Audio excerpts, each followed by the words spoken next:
p.m. Address 207 East King Street, Kinston, North Carolina.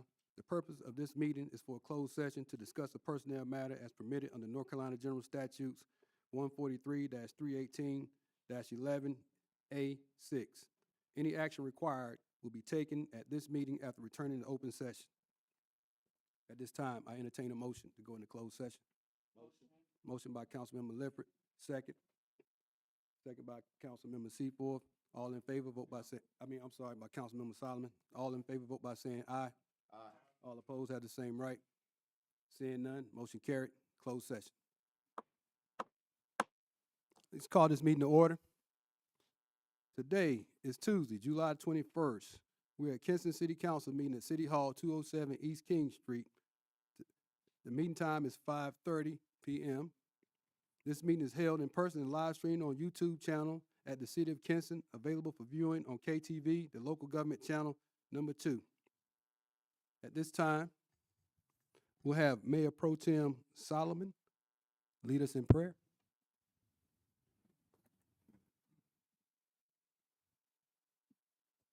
Father, we thank you for the privilege of gathering tonight to serve our community. We ask for wisdom, discernment, and integrity for our mayor, city council, and the staff as we continue to address the needs of our citizens. Father God, we ask that we open our ears to listen, our minds, and to encourage all to continue to do the work in the city. May our actions tonight reflect a true spirit of service and a commitment to the common good of all people representing our city. In your name we pray. Amen. Amen. Amen. Please remain standing for the Pledge of Allegiance. I pledge allegiance To the flag of the United States of America, to the republic for which it stands, one nation, under God, indivisible, with liberty and justice. Thank you.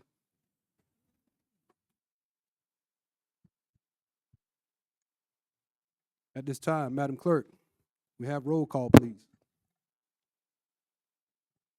Councilmember Hardy, Present. Councilmember Aiken, Present. Councilmember Seaforth, Present. Councilmember Lipford, Present. Mayor Pro Tem Solomon. Present. All present accounted for. At this time, we'll go into the part of the meeting where we do citizens' comments. Citizens must sign in before the start of the meeting if they wish to address the city council. Citizens should state their name and address before beginning their comments and may speak for a maximum of 3 minutes. Citizens seeking assistance or asking questions will be contacted by a member of the governing body or by appropriate city staff. Madam Clerk, do we have anyone for citizen comments? Ms. Catherine Webb, Ms. Webb? Yes, ma'am.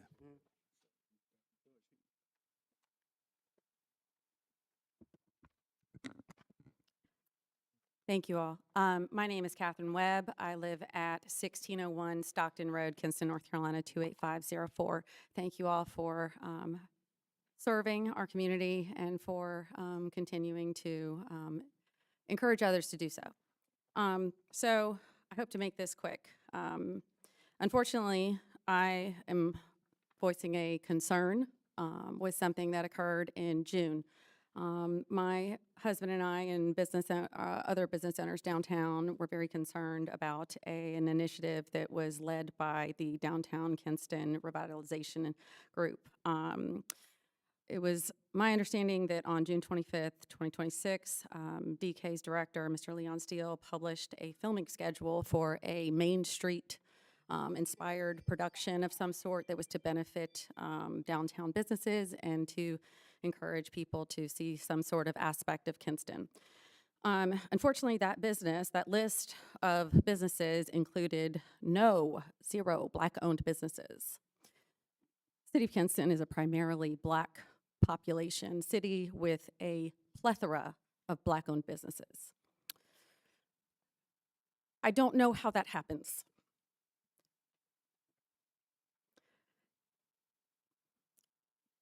Professional malpractice at best, being kind. The Clear the Air video that was posted is a pitiful excuse of an apology. Shifted blame to outside parties when the only person that seems to have been responsible, that should be responsible for it, is Mr. Steele. Outside parties have no idea what businesses are where. How would they have picked those businesses? He said they wanted to tell a story. Well, you're the director. It's your job to call it out and say, this isn't the whole story.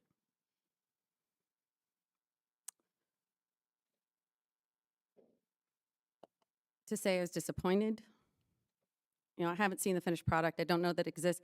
And I honestly, I didn't want to wait to say anything. I was disappointed I had to wait this long because I was hoping maybe the production could be amended, could be edited to include what Kinston actually looks like. Because that's important. The people who are here now, the people who pay taxes here, the population of this city is important. And it should be in that video. That's all. Thank you, Ms. Webb.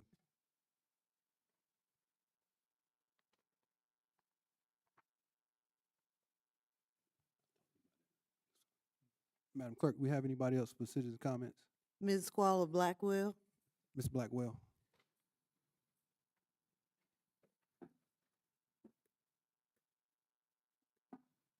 Good evening, y'all. I didn't come tonight to just ask y'all to do y'all job. I came to remind you guys what the job is. North Carolina General Statute 160A-67 says the government and general management of the city is vested in this council. The people elected you to govern this city. Then the North Carolina General Statute 160A-148 says the city manager is the chief administrator of the city and responsible to this council for administering the affairs of the city under the direction and control of this council. This means the city manager does not run this city. You do.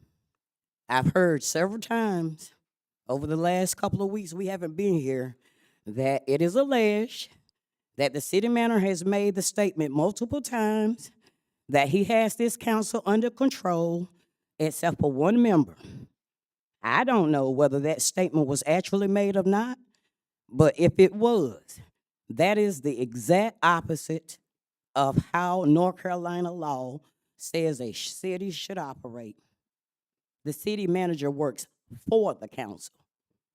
The council does not work for him. I'm asking you guys, stop waiting for somebody to lead. Lead. We're asking you guys the next 2 weeks, talk to people, research solutions, find grants, develop proposals, put something on the agenda for the people. And please prepare some proposals. Let this stuff become a reality. You know, we've sat back and heard conversations. The last budget meeting, we heard that we should spend money on the film camp. Where's the proposal? Where's the agenda item? If it don't make the agenda, it's not going to become a reality. It never gets a vote to become a reality. So we're asking you guys to tell the planning department, come back with a comprehensive housing plan. Tell Chief Goyette, show us a crime preventative plan. Steve Miller, give us a utility relief plan. We thank Mr. Clark for cutting the budget immensely. Give some of it back to us in the things that I just said to you guys. It's not his city. It's ours. And let me make it clear. Nothing happens in this city without you guys. Everything we're lacking because you guys aren't putting it on the agenda. Those meetings y'all have on Mondays, that's their job, to bring what they need to the table. The people elected y'all so y'all can bring what we need to the table. I scrubbed the minutes from 2009. I don't see an agenda item for nobody, ever. Unheard of. Please, you guys, put something on the agenda for the people. And if you don't know how, do what I do. Research how. Thank you. Madam Clerk, would there be anybody else for citizens' comments? I don't think so, sir. There is a name here that I cannot read. Is it anyone else here that did sign this sheet? But I can't read it. Sorry. Is there anyone present that would like to make a citizen comment at this time during this period where citizen comments allowed? Okay, That's all. okay, no problem. All right, we'll move on to the adoption of the agenda. At this time, I entertain a motion to adopt the agenda. Motion by Councilmember Lifford, second. Mr. Mayor, I want to add something to the agenda. Okay.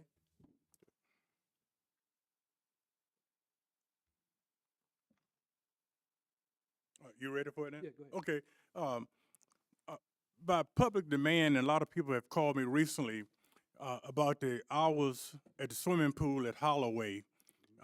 It's been hot in the 100 degrees and 100 degrees total temperature, and the pool is approximately from 2 to about 4:45, and the people want to know, could it be extended to 8 o'clock? That's what I would like to put on the agenda for us to discuss. Could the hours be extended at Holloway Pool? Mr. Mayor, let me interject here for a minute, before anybody second. The Recreation Committee is currently, in the process of working on that issue. Just to let Mr. Aiken know that, we've been in conversations, the Rec Committee, on, addressing that issue. So if we could we please let the Recreation Department do their due diligence, and then if they want to bring it to the council, then they can do so.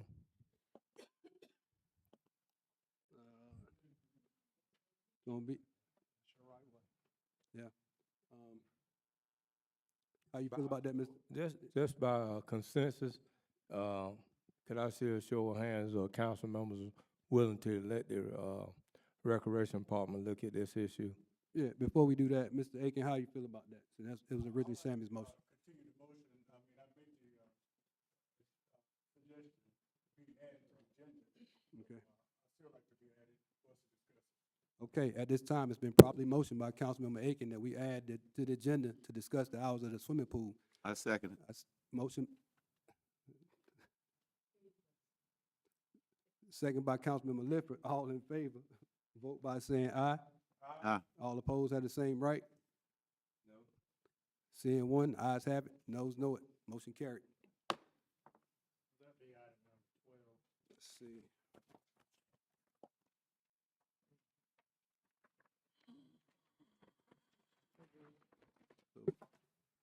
Madam Clerk, for the record, that'll be added to item number 12 on the agenda. Okay.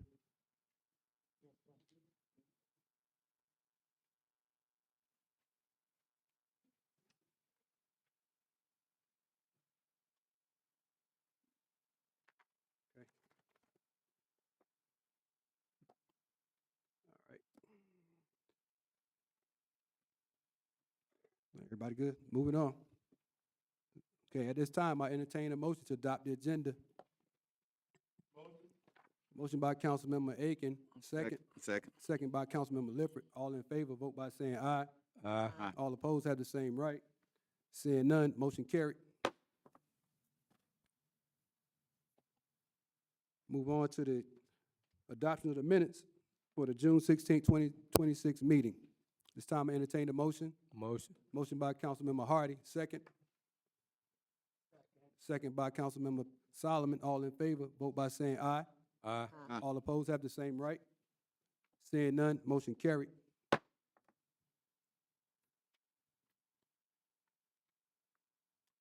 Okay, at this time, we're gonna go into the text amendment consideration for a planned commercial development public hearing action. Ms. Elizabeth Blount. If you want to open it up to describe it.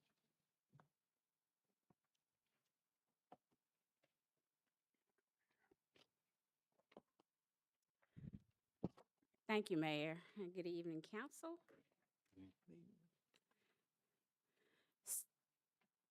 Staff has received a text amendment requesting for a planning commercial development. Just to give you a little bit of background, the property owner submitted a plan in 2025 as a site that is off of Airport Road, showing an additional structure on the parcel.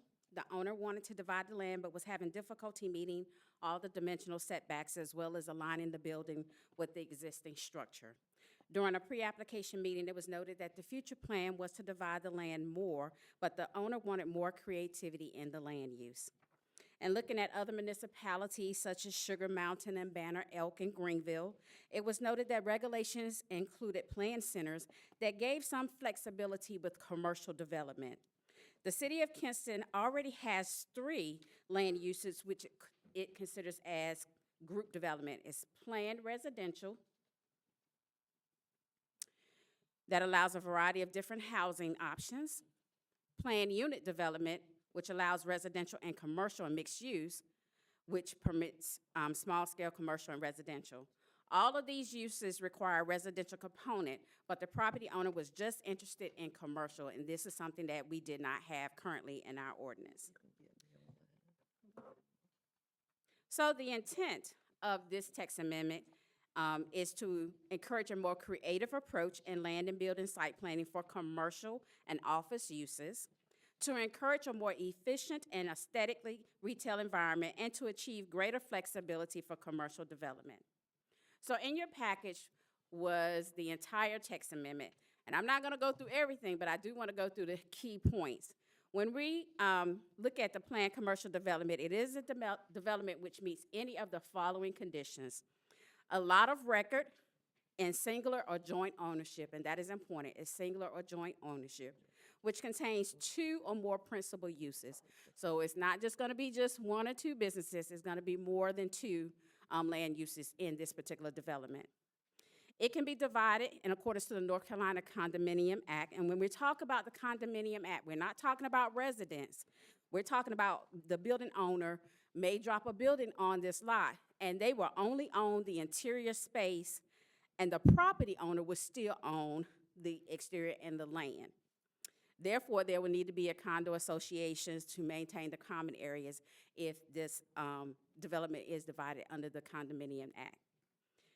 It also allows for 2 or more lots which have been platted under the townhouse division. And when we're talking about the townhouse division, we're talking about a building owner who owns the entire building and the land that the building sits under, but that's it. It doesn't, that person will not own the rest of the land. It will still belong to the property owner under the single or joint ownership. So when we're talking about that, just kind of think of maybe some out parcels. If you look at the Walmart, where the Arby's and the Starbucks are, those are out parcels, but yet that whole area is one development.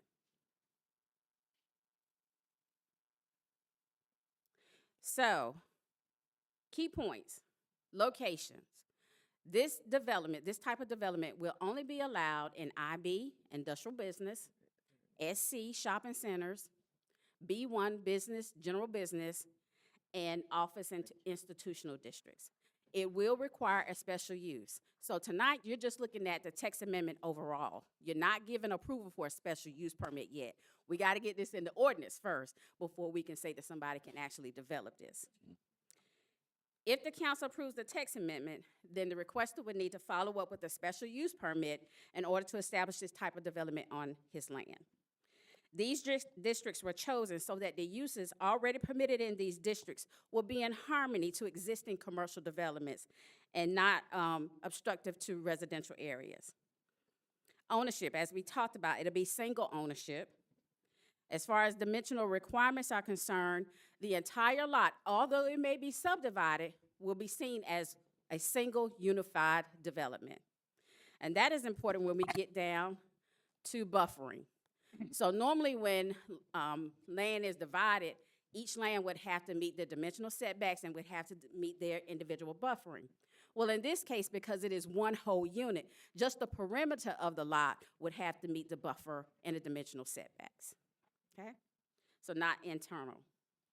We will also require that they have some type of connectivity. So if it's subdivided, they will be able to connect and be able to go from one lot to another on this huge development. Timing. we ask that once a special use permit has been issued, that the developer at least begin some type of development of the property within 1 year, or the special use permit will be null and void. Parking. The parking can be shared parking because you will have that connectivity. Although the lots will be subdivided, they can share lots and parking spaces, but we do want to make sure that it is in equivalent to what we already have in our ordinance.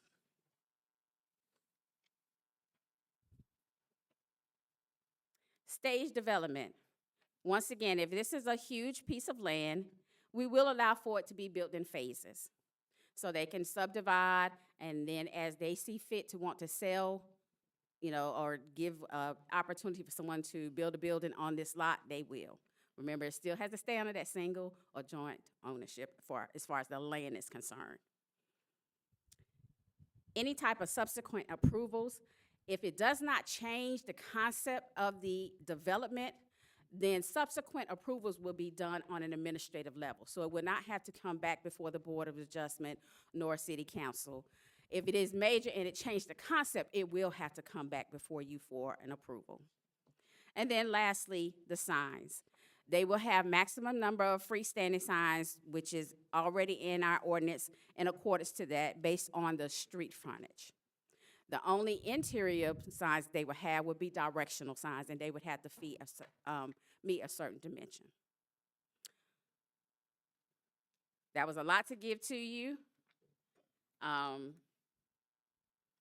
The last page is just show the zoning districts and show that it requires a special use permit before they are able to do this type of development. Are there any questions?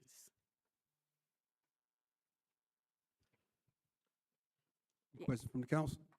So what you're saying is you're just taking the commercial property and the person, the owner would have all the land, but he can drop a sub-commercial buildings inside that land, right?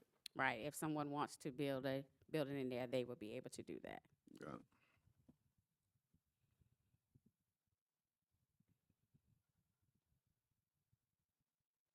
No questions? Okay, we're gonna now open the floor for public hearing.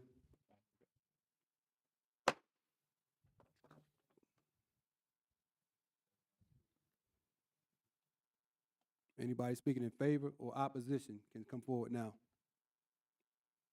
Thank you, Mr. Mayor, members of the council. My name is Scott Anderson. I'm a licensed professional engineer, and we bring this request to you tonight. We just considered another tool in a planning toolbox that allows a lot more flexibility when we're looking at larger scale commercial sites and office sites. This tool gives us the flexibility to be able to develop, to create internal lot lines for financing purposes and for lease purposes. So it really is something that we have used in a lot of other municipalities. It's been very effective for us. And it's just something that as we were meeting with Ms. Blount, we realized that the city of Kinston didn't have. So we think this will be a huge benefit to the city as you continue to grow and allow for, like I said, additional flexibility for office and commercial uses. I think Ms. Blount did a great job of presenting the technical details, but I'll be happy to answer any questions you may have. Okay, thank you. Questions from the council? Thank you. No questions?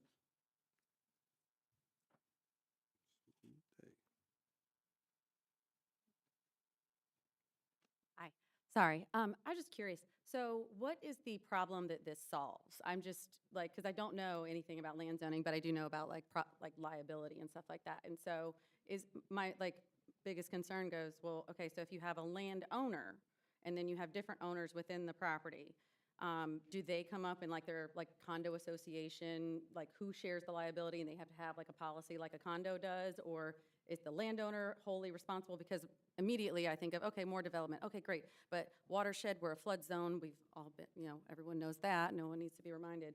So then who's gonna be responsible if they improperly engineer that property and then we end up with worse flooding before? So that's just the concern, questions that I thought of. And that is an excellent question. concerning that. And you're right, it would be a condo association that would be responsible for the common area. One thing that I did not talk about that is in the meeting package is that when they come for a special use permit, they have to submit a site plan, and that's going to show about the stormwater and the drainage, erosion control, and all of that, as well as the utilities. So yes, ma'am, we will review all of that before the special use permit is awarded.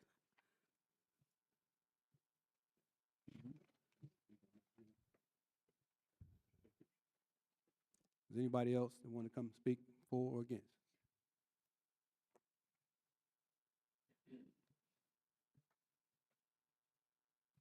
Good evening again, you guys. I'm here tonight because before this council changes another word in the UDO, the public deserves confidence that the process has been legal, transparent, and accountable. I told you guys back in March the 25th, all I asked for was the planning board to show that they are legally operating, and everything they handed me showed me that they are not. Everybody just took the oath of office. People that have expired their 2 terms and all of this stuff, we gotta show that they're legal before they could keep changing UDOs and stuff. And let's get to the UDO, because I don't just let somebody hand me something with garb I don't understand. I want to understand exactly. Like the lady concerns. I got bigger concerns than what she got. Like this text amendment, it's back again after failing to secure it the first time. She just said they was here in 2025 trying to get it done and it couldn't get done. Maybe that stuff was in place for a reason. Why are we changing it? Other than because one person asked for it to be. The next thing, the mechanism. Like, we're taking, you just heard us say that they can develop what they want from here. They don't have to come back and ask us nothing. So again, why is it being changed? Why other companies are going to benefit from this now or in the future from this change? Where's the public stuff at? Did they do a survey? See what the residents got to say? Ain't that part of the process? I didn't see that paperwork in this package. There's some more things that need to be looked at before Airport Road, that's over there, the Kinston High area, right? Okay? Not only are we talking about residential, we're talking about school. The thing that bothers me most is, just in 2005, it failed.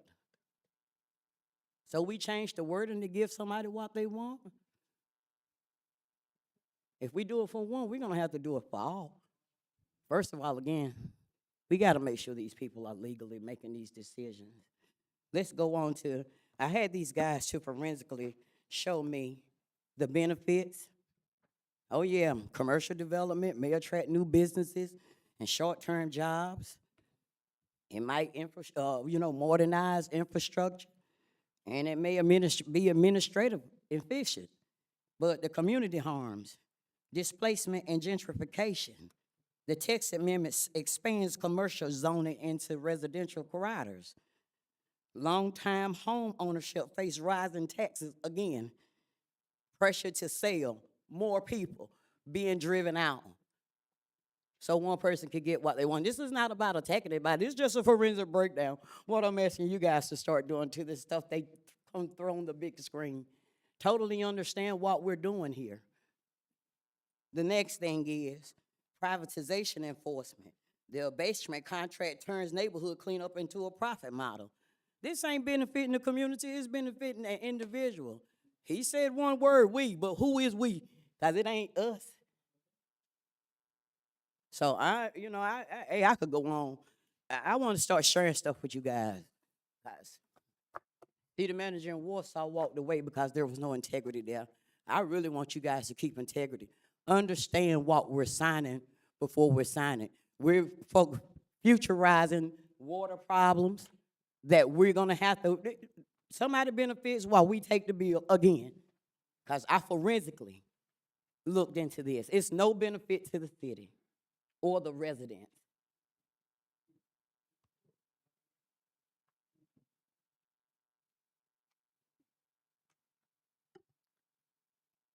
Mayor, if I could provide just a little bit of clarity. Go ahead, Ms. Blunt.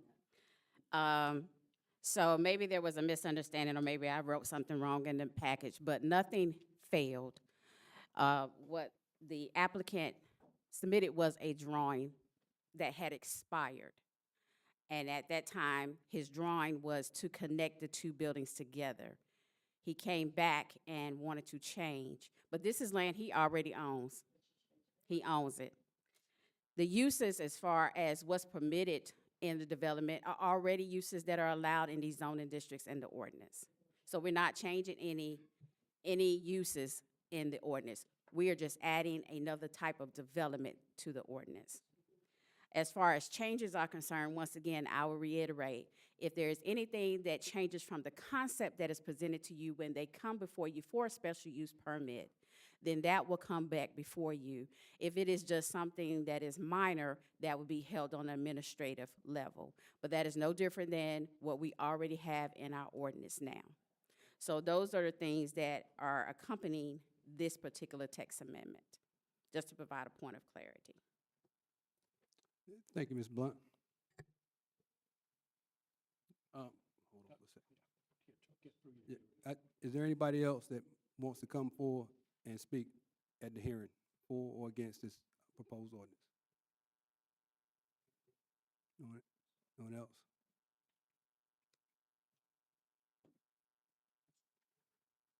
Okay, at this time, we're gonna close the hearing. Yeah, you're right. Go ahead, Mr. Hardy. Okay. Ms. Blunt, I did have one question. With this, commercial use, they are gonna be using city electric and city water and sewer, right? If it's within, now, remember, this text amendment does apply to any place, not just this specific place. This applicant will be able to come back and apply for this, but this will be something that's on our books. So if the property is located in O and I, IB, B1, or B2, then the applicant or the property owner has that right to be able to use this if they want to develop it. If they don't, and they want to just keep it, they can keep it. They don't have to use this. Could I have the gentleman come back up? Well, I don't know, can he? Can I? With the public hearing closed? No. It's closed. Hey, council wants to know something. Ask him if, I think he's asking a question, yeah. Just for clarity. Yes, sir. There you go. Yes, my question is, she's saying in the text amendment, if we change it and allow it to go through, and as this property, are you willing to use the city water and electricity? Yes, sir. Okay, that was my question. Thank you. You're welcome. Okay. Any more questions from the council? Ms. Sam? Ms. Solomon? Les? No. Ms. Seaforth? No. No? Okay, so I guess it seems like Ms. Blunt just stated, this is not a individual process. This kind of opens up opportunities for the rest of the citizens in our community that may have opportunities on property they already own, that the previous ordinance have denied them from being able to kind of progress. We have a lot of these ordinances on the books right now that we're still kind of going by that are outdated a little bit. As we work our way through the process, it makes it better for you guys to be more flexible with the properties that you own, some of the heirs properties, some of the things that we've been trying to clean up around here. So we appreciate you anytime you come before the council and you're trying to do something different to help this city grow, bring some new jobs and stuff like that, and, you know, develop in this area. So we appreciate any new business that we can get here in the city of Kinston. At this time, we don't have any more questions from the council. There is a motion before us.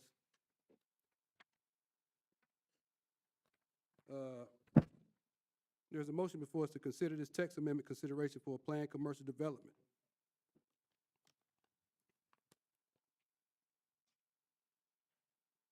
At this time, we entertain the motion. Motion. Motion by Councilmember Leopard, second by Mayor Pro Tem Solomon. All in favor, vote by saying aye. Aye. All opposed have the same right. Seeing none, this motion be carried to say, motion to approve the proposed text to advise that it's consistent with the city of Kinston adopted comprehensive land use plan and to adopt the staff report which addresses the plan, consistency, and other matters. Motion carried. Okay. Move on. Next agenda item, Chief Goyette, retirement and recognition and firearm transfer authorization for Major Rodney Russell. Good evening, Mr. Mayor, members of the council. In accordance with North Carolina General Statute 17F20, retiring officers in the state of North Carolina may receive their service firearms as long as the governing body, which is y'all, approve of that. Tonight, I come before you requesting this transfer of Major Russell's 2 Glock 9mm firearms to him. He is in good standing. He retired after 28.5 years for a total of 30 years. His official retirement day, I want to say, is August 1st, which is actually my anniversary. So Major Russell was an outstanding police officer for us. Anything that we purchased, whether it was body-worn cameras, vehicles, anything in the last 3 years, it went through him. He was the architect of that, and he's going to be missed.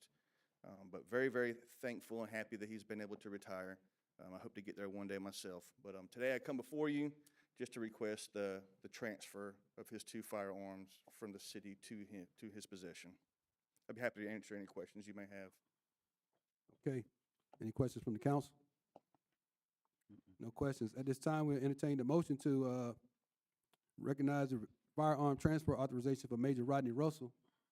Motion. Motion by Councilmember Hardy. Second by Councilmember Lifford. All in favor, vote by saying aye. Aye. All opposed have the same right. Seeing none, motion carried.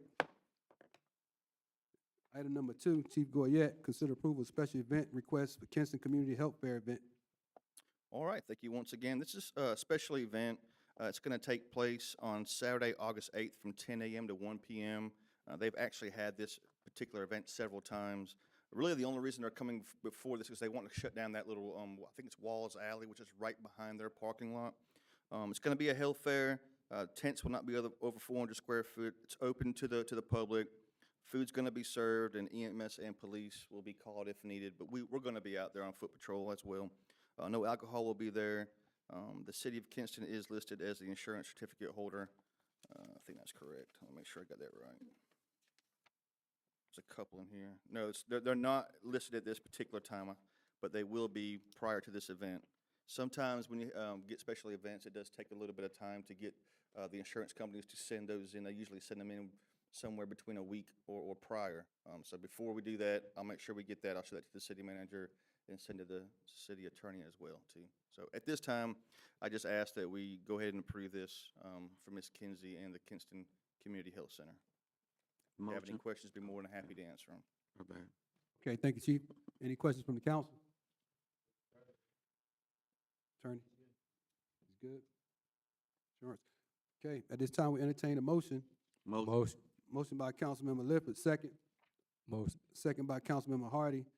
All in favor, vote by saying aye. Aye. All opposed have the same right.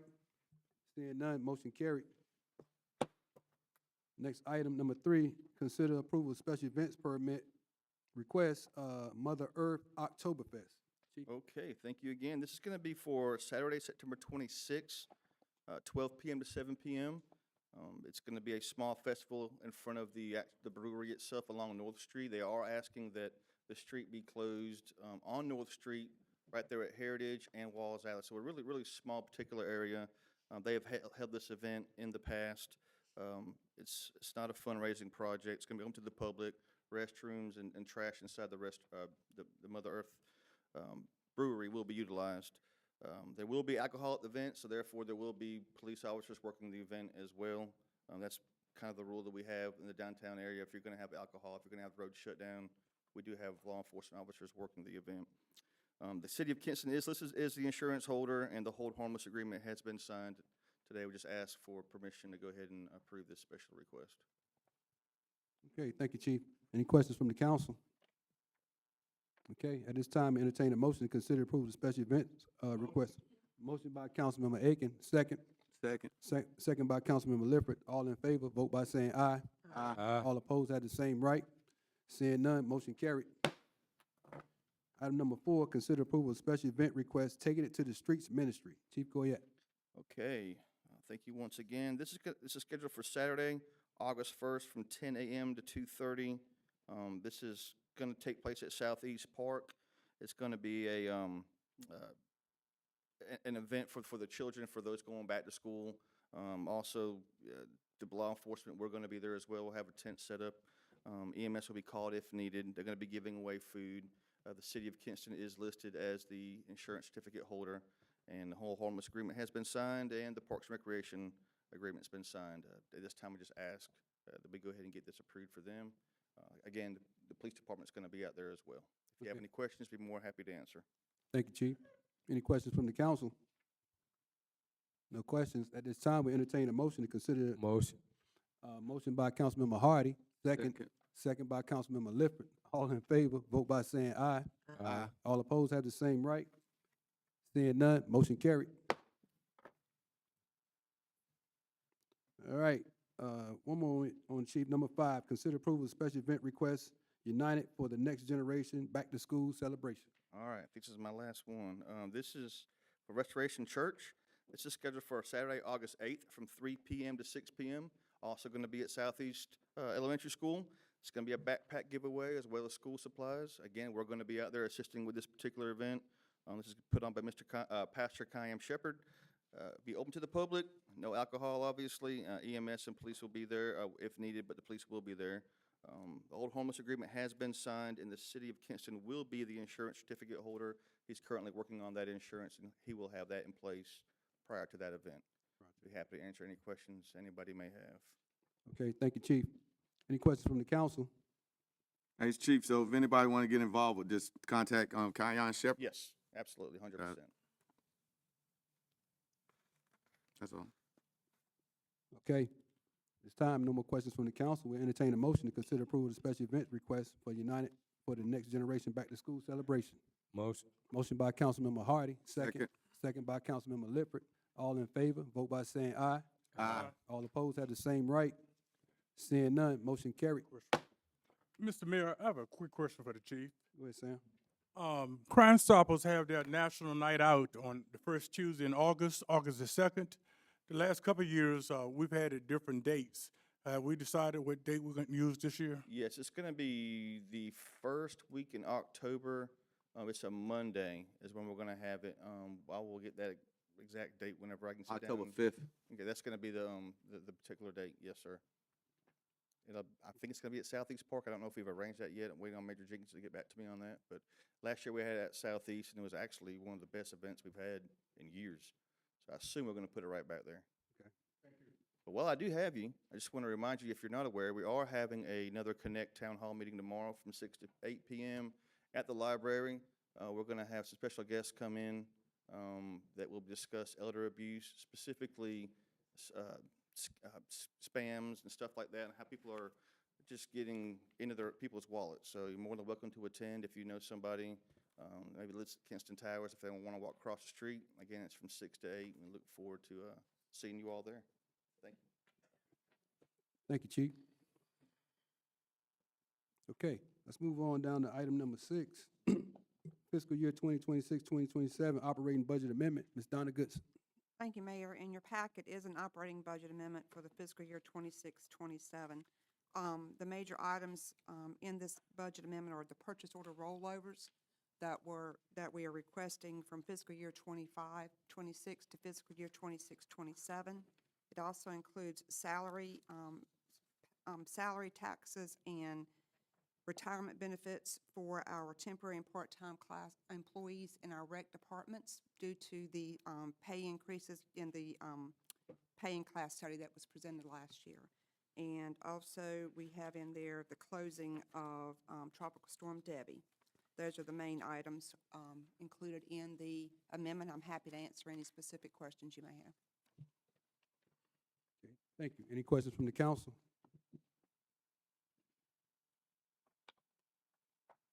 None from the council. Okay, at this time, we have a motion to pass the operating budget amendment for fiscal year 2026-2027. It's time to entertain a motion. Motion. Motion by Councilmember Hardy, second by Councilmember Lifford. All in favor, vote by saying aye. Aye. All opposed have the same right. Seeing none, motion carried. Number 7, we'll move on down to ordinance to close special revenue fund Tropical Storm Debby. Ms. Goodson? Thank you. On August 20th, 2024, the council did approve the creation of the Tropical Storm Debby Special Revenue Fund as a result of the tropical storm hitting the city on August the 7th, causing damage to the city. After all of the repairs and recovery expenses associated with the tropical storm were accumulated, the actual amount that was expended was below FEMA's minimum threshold, and the city of Kinston officially withdrew its request for public assistance on January 27th, 2025. This ordinance is to close the project, and we will be transferring back to the operating funds those balances that were not used.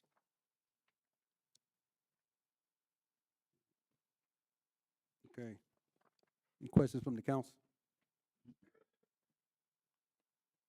No questions? Okay. Got a at this ti- question. So, Go ahead, Les. that money that's not been used, it just go back in our general fund? No, it goes back to the different funds that had the money in the first place. We received transfers from the sewer fund, the water fund, the facilities and property management fund, as well as the general And fund. it go back to those It funds? will go back to those funds, yes, sir. I'm just learning curve. All right, any more questions from the council? Okay, at this time, we entertain a motion to close the special revenue fund Tropical Storm Debby. Motion. Motion by Councilmember Lifford, second. Second by Councilmember Aiken. All in favor, vote by saying aye. Aye. All opposed have the same right. Seeing none, motion carried. Number 8, Ms. Goodson, ordinance to amend the state forfeiture fund project.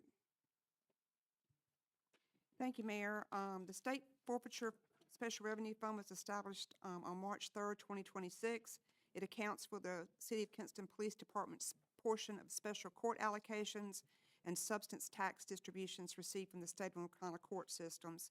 And what we do semi-annually is we look at what's been collected within that period, and then we're requesting a budget amendment for those funds and also for the appropriation of the expenditures. So since the last budget amendment, we have received $55,000 in state tax distribution revenue.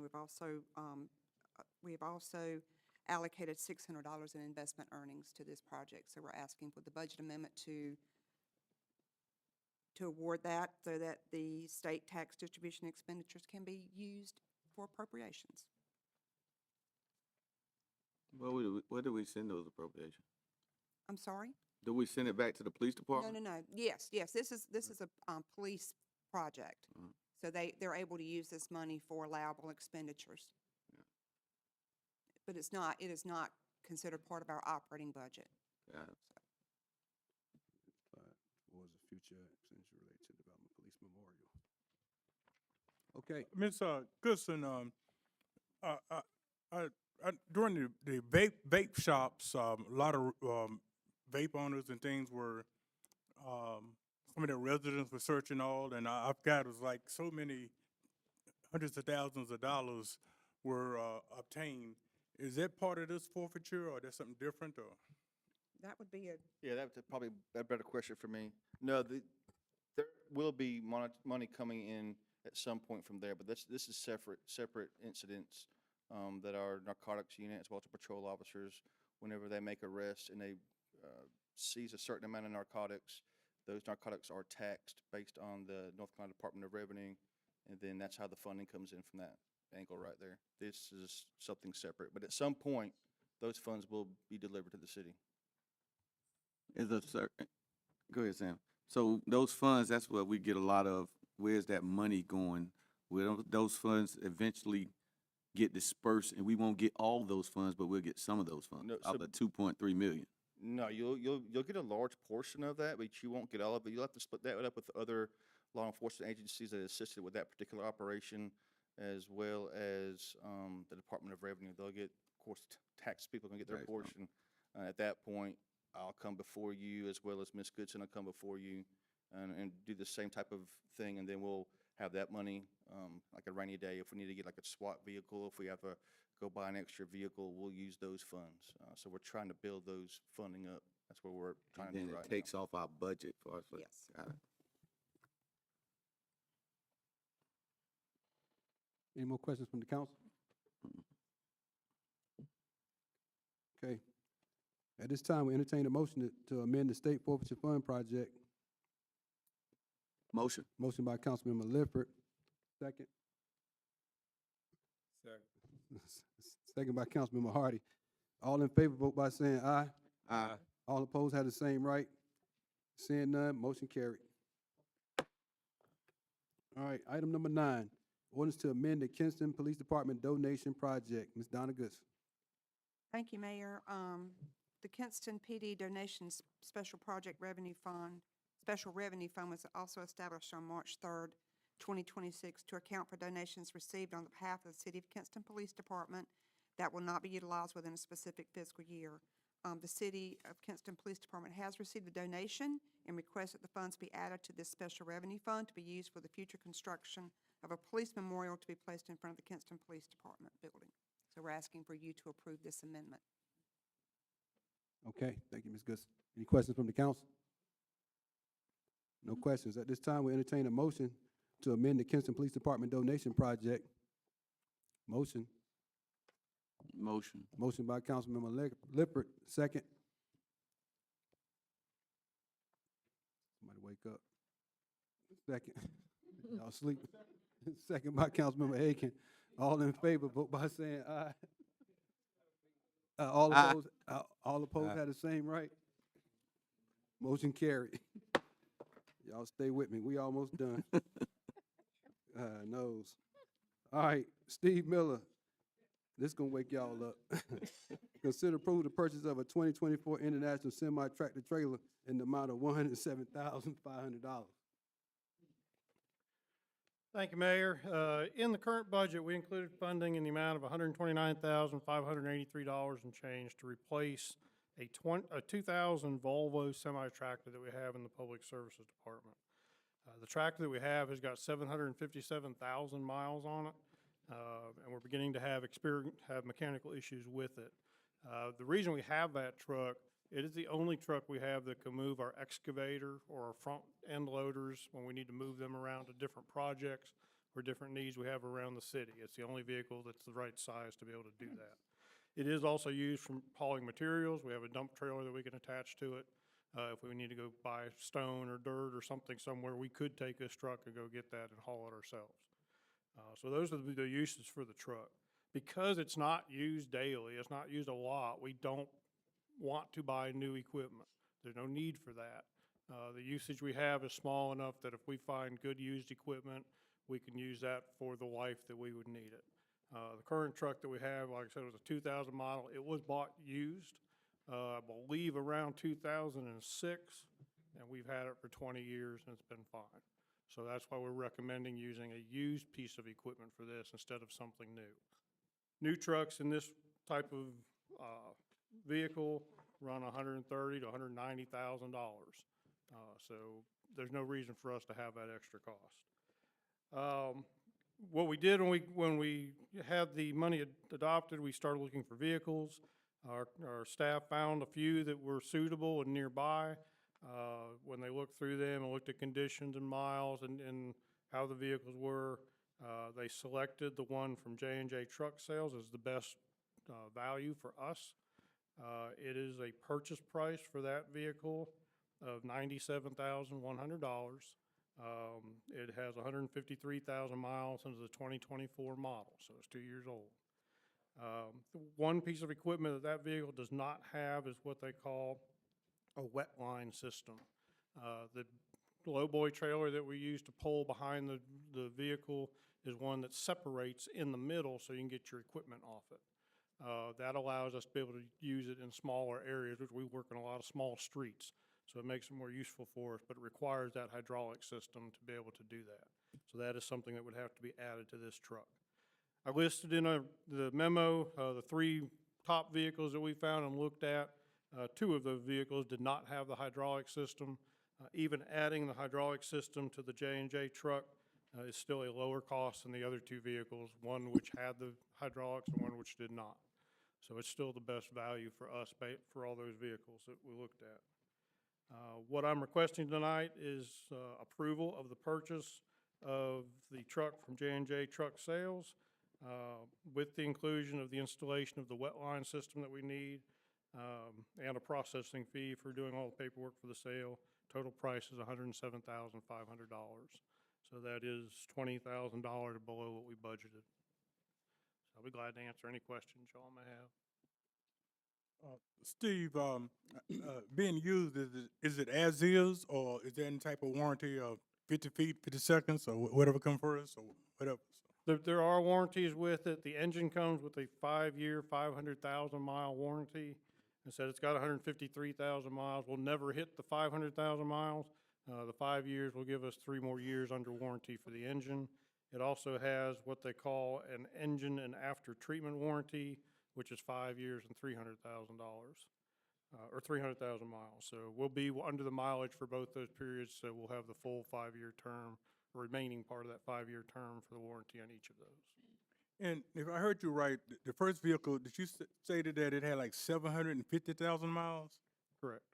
So you had tested the good mileage, or is that average mileage for those type vehicles? Well, but typically, these tractor-trailer vehicles are used for over-the-road hauling, so they do generate a lot of miles, but they are diesel trucks, and they are made for that type of use. So the regular usage like that, it is not as bad as that would be for a gasoline engine in your local car or pickup truck. Thank you. 757,000 miles. Go ahead, Ms. Eaton. Yes. I had a question concerning the warranty also. Is this an extended warranty, or is it inclusive of this price, or do you have to buy the warranty? There's no cost to us for the warranty. It comes with the vehicle, its original warranty. Thank you.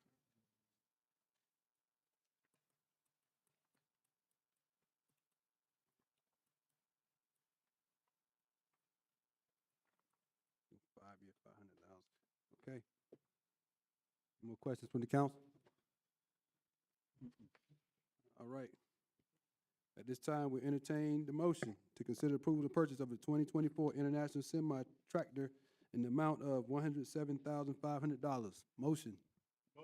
Motion by Councilmember Aiken. Second. Second by Councilmember Lippert. All in favor, vote by saying aye. Aye. All opposed have the same right. Seeing none, motion carried.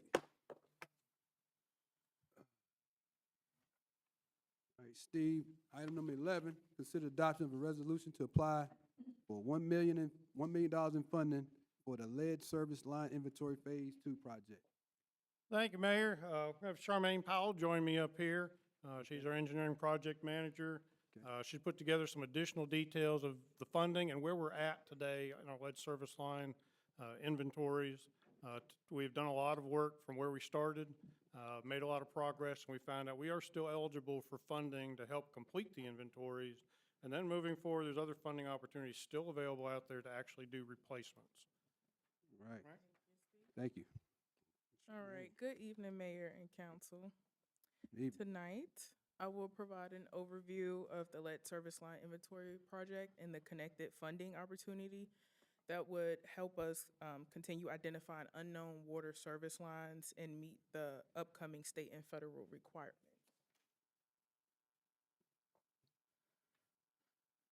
So the city of Kinston will finish phase 2 of its lead service line inventory by checking about 1,340 of the 2,600 remaining service lines where the pipe material is still unknown.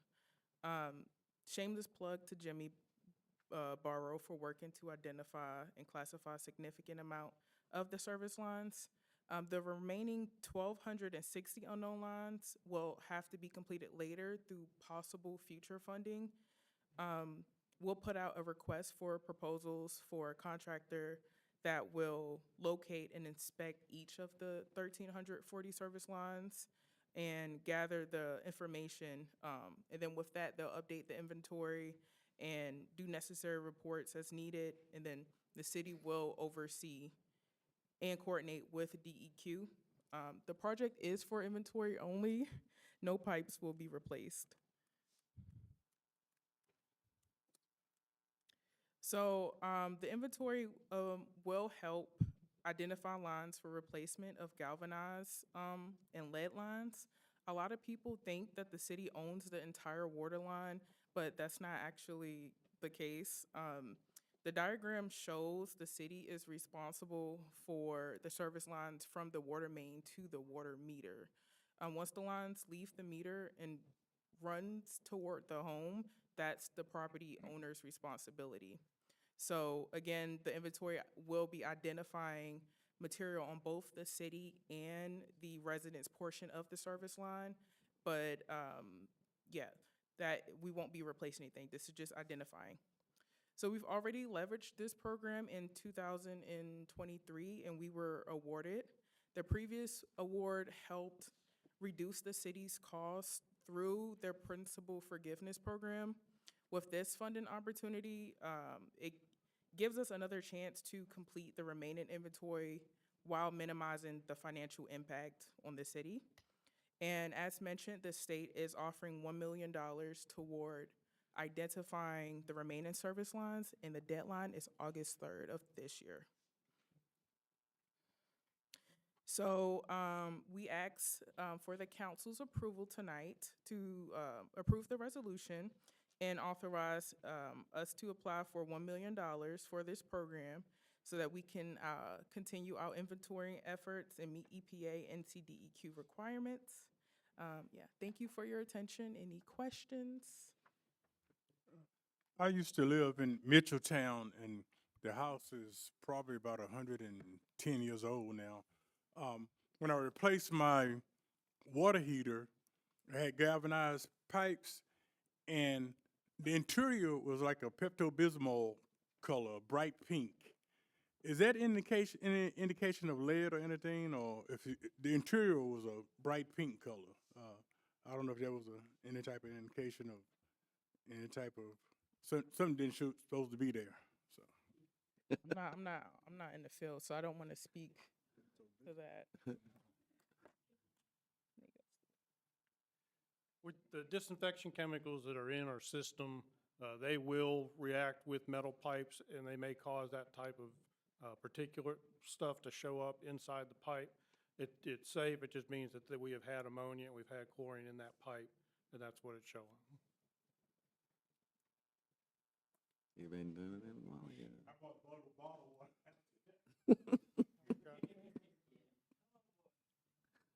Right. Okay.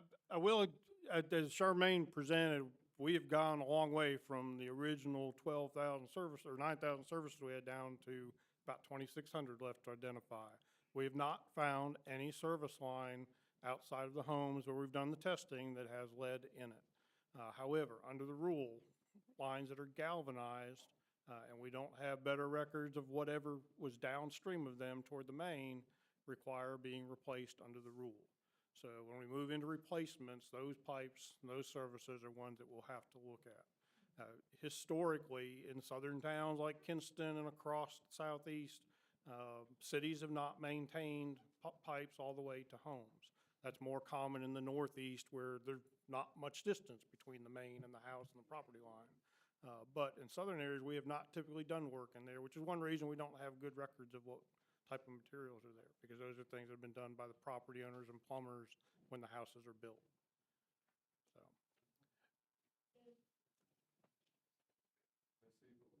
Okay, yes. The information was very interesting about the replacement and the funding. My question is, after this has been done and when you take inventory of the other pipes, do you think, or is there a plan in place where we will be able to replace any remaining pipes that have problems?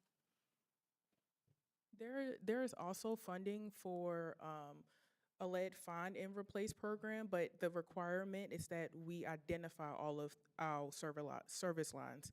So, but because we have about 22% left that is unknown, we have to identify that before we can seek funding to have them replaced. But yes.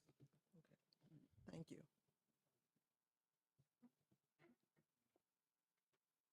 Any more questions from the council? No more questions.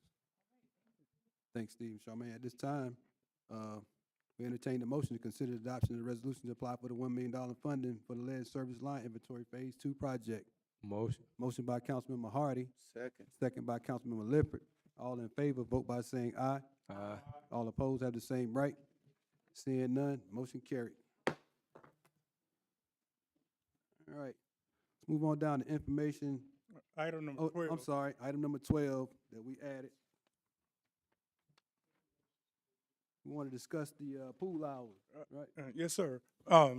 Recently we had a lot of 100-degree temperatures with the humidity and all. It was like 105 or even more.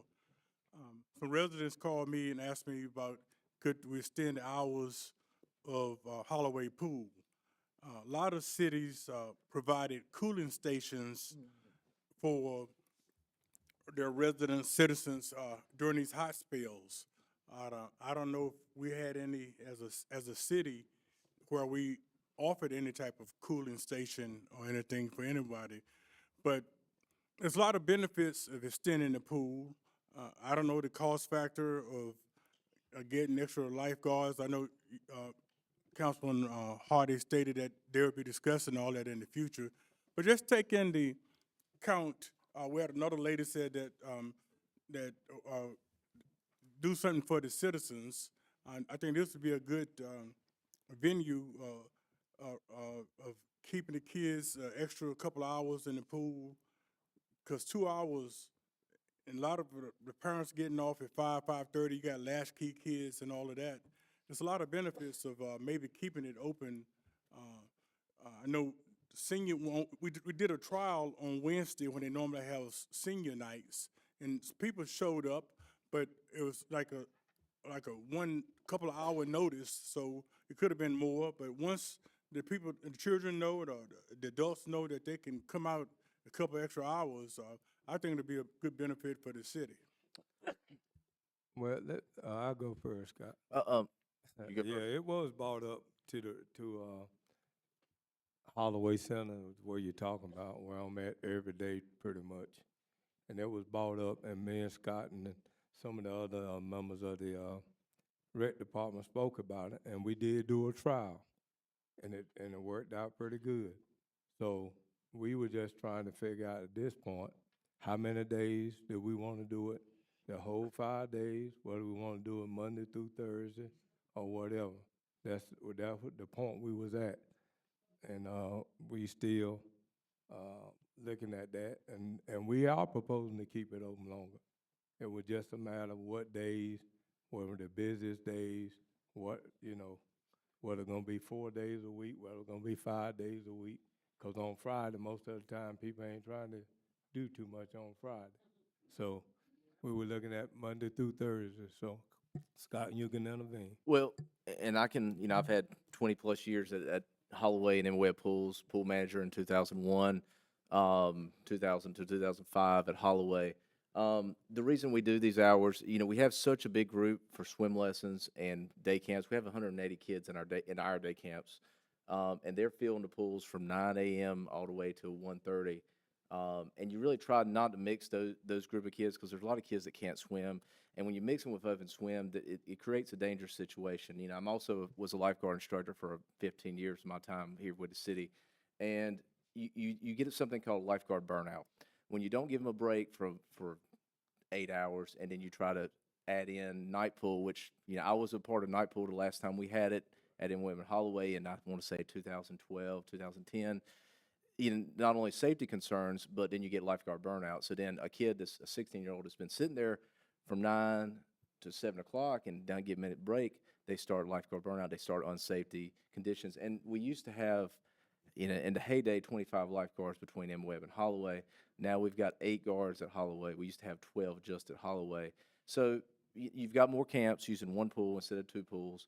You've got more usage in the morning, and then, our numbers after July 4th always go down. So we're averaging 15 to 20 kids in the afternoon, or patrons in the afternoon after July 4th now. So, we'll look into it. I don't mind extending some hours.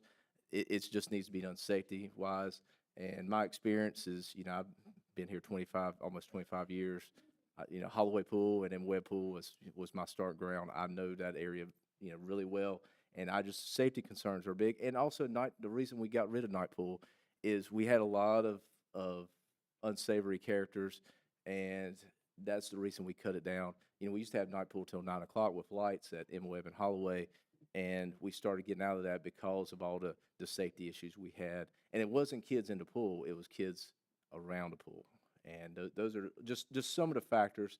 And our swim lessons and our camps have been 250 kids a week between swim lessons and camps. So, the gate just started using it. We got all these groups calling us for this morning time hours, like the gate, some daycares, some other the group camp that used to be CVA. So that's kind of where we're at, but we're looking into that. I think next year we're definitely looking at extending, but you got to do it in a precise manner. You don't want to throw unsafe conditions out there, and if you get a 16-year-old kid that's been there all day, you don't have him staying an extra 2 hours and he's looking at his watch, he or she's ready to go, and that's an unsafe condition as hot as it's been. But we're going to get there. I think work with the commission and Pearl and Direct Commission, we'll come up with a good game plan. Next year, I think we can make some changes and add some times, but I'll entertain any other questions. People have made compliments about how the dressing room looked, the locker room, and the pool, and the improvements you all made. So we give you kudos on that. But Thank you. and like I said, some people saying that eventually we as a council we might need to replace Emma Well Pool at another location or something, so the city have another public pool. But that's for future discussions. But right now when do you all meet again, the board?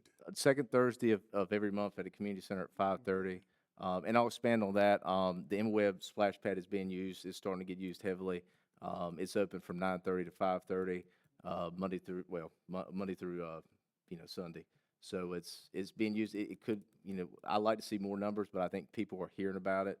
We've done some posts on Facebook, so I think it'll start getting more usage.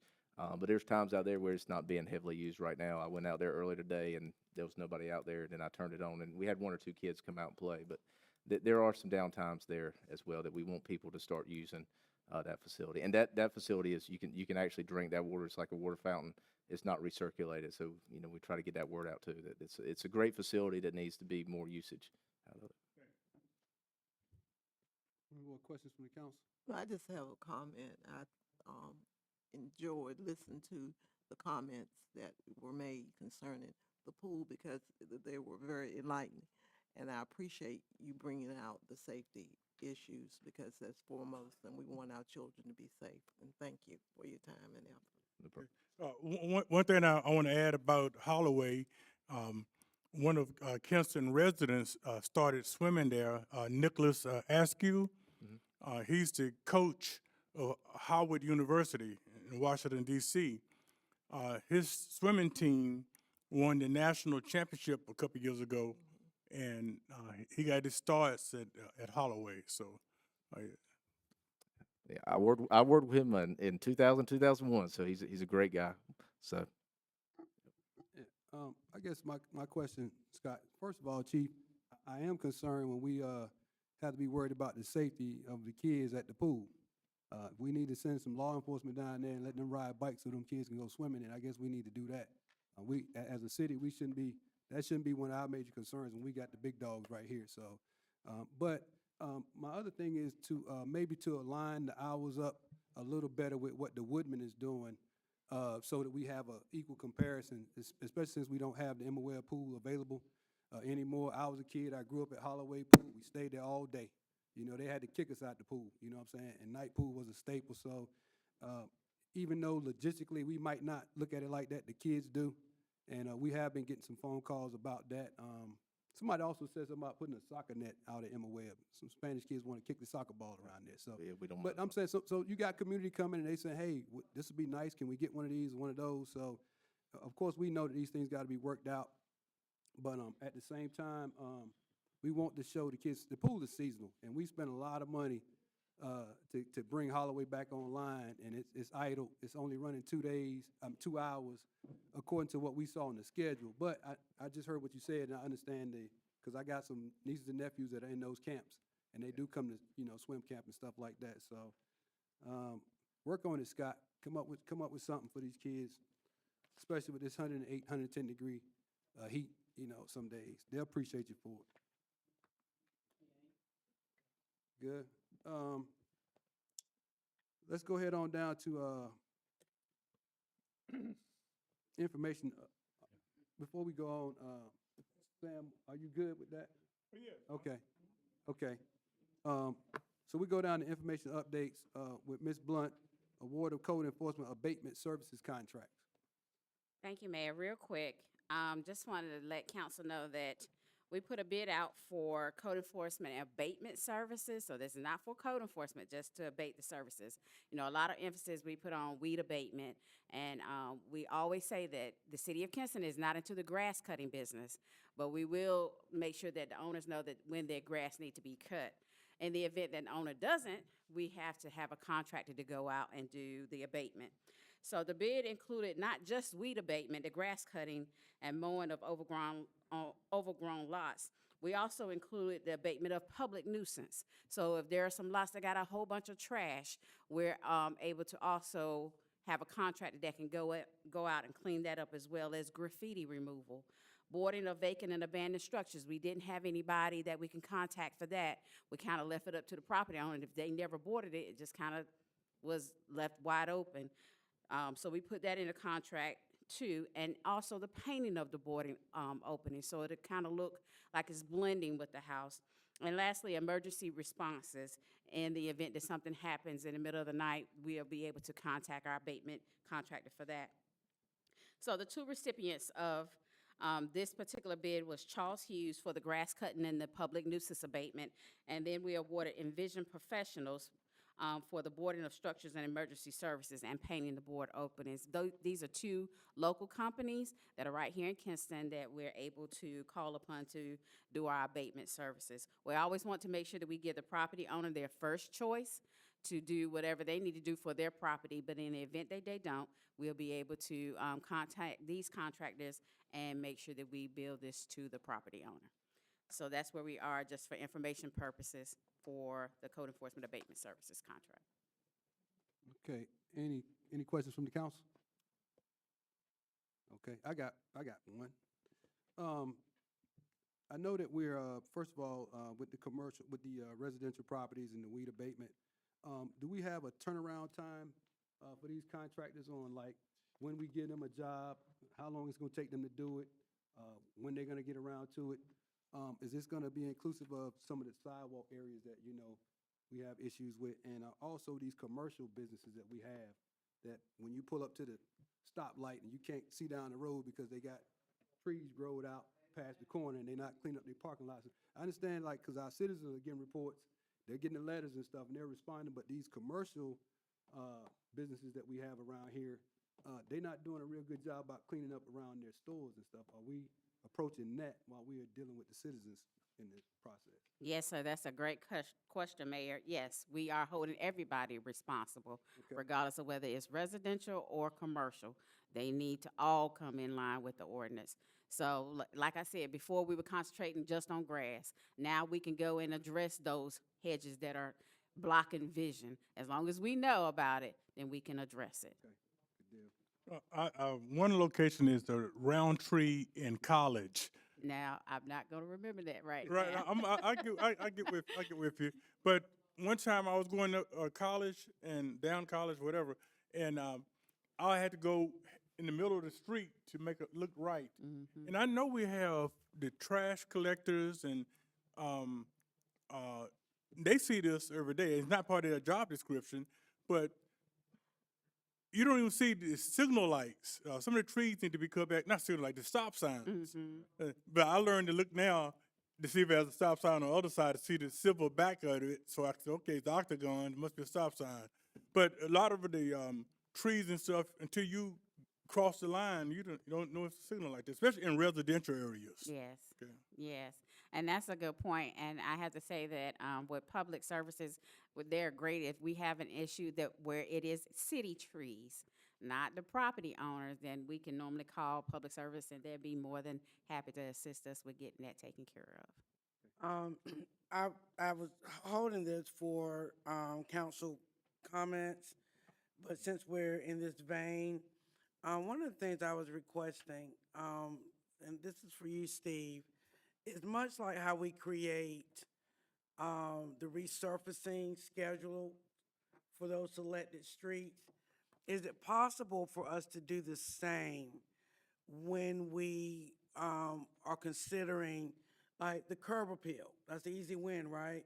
But the curb appeal, as it pertains to clearing sidewalks, like, I saw a resident on Cary Road just yesterday, and it could be kind of dangerous because it's coming off that curve, but that had taken it upon himself to go beyond his property and to start clearing off sidewalks.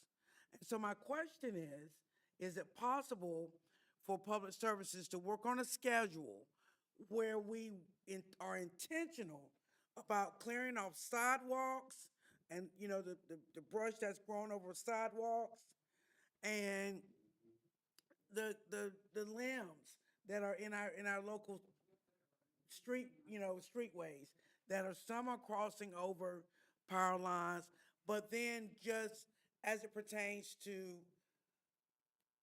just tree limbs being cut back.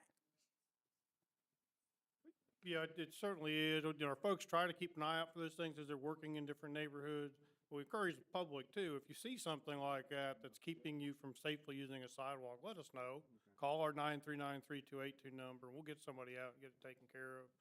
We'll see if we can get it on a better schedule. Obviously, our folks have got a lot of things on their plate, so we just have to make sure that when we're in a neighborhood, we're taking care of all the issues we can while we're there.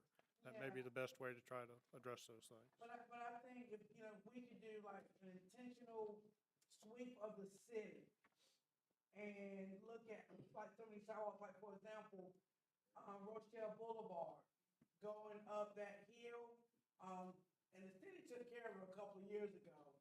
That sidewalk where it was like totally covered, but like that area.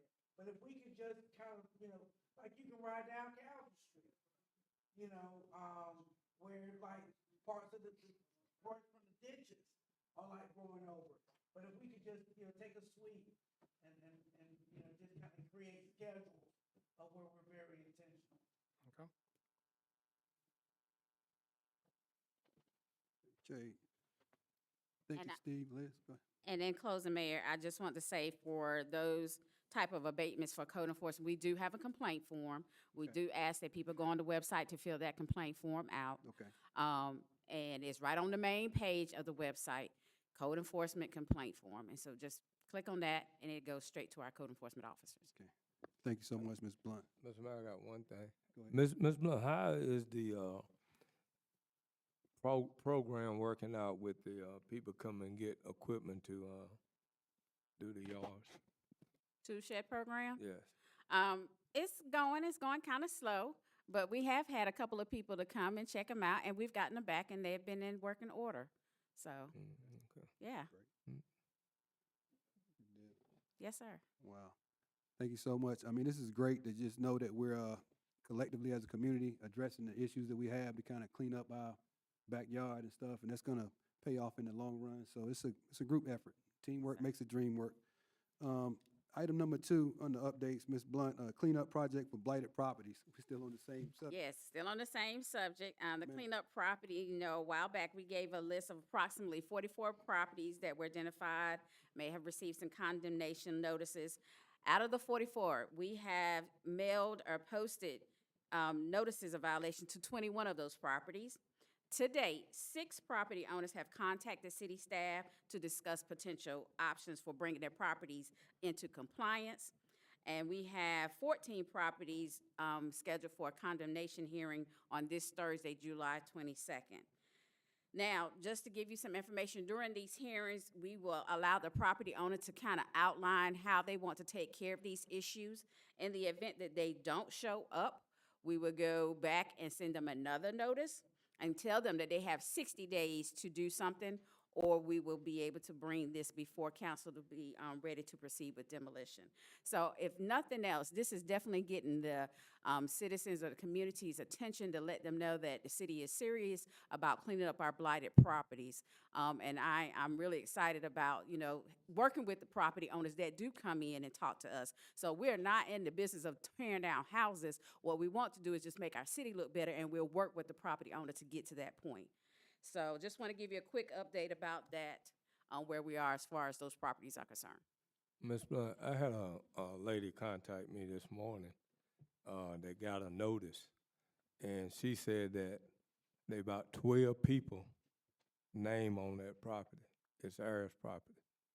And I didn't know how to address it. I just told her she needed to contact you to find out what happens at that point, because she's saying she don't want to take the responsibility for it. Right, and that's when we'll lean on our legal staff to help us with that and kind of work through the air properties.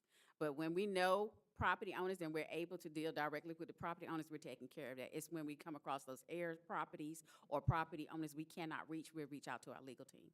Hey, Jim, can you speak on that Mr. Hardy just brought up? We just recently had a meeting with the people from Chapel Hill, and they stated that in the last couple of years, we only had a couple liens put on any property. Right. So it's not, you know, the liens are not being placed. Right. I'm not, not familiar with that, Mr. Aiken, but the distinction with air or property that's not in air ownership, it really, from an enforcement standpoint, it's more complex with heirs, but the rules are the same. The property is required to be kept and maintained so that it's not a nuisance. And it's up to, if there are multiple owners and some of them are heirs, it's up to the owners we know to communicate with the others. It's not, the city doesn't sort that out. We just enforce the code. All right. But legally, do you have to contact every heir, or? Every property owner is entitled to notice. Okay. And the notice might be by way of publication, if you can't locate them, but you're obligated to do everything reasonable that you can to give personal notice. I know, I was talking to a councilman in Washington DC, and he said the way they handle it is they publicize it for 30 days. Then, if nobody respond, they take action. But I think North Carolina law ordinance don't allow us to do stuff like that. No, we don't have that process.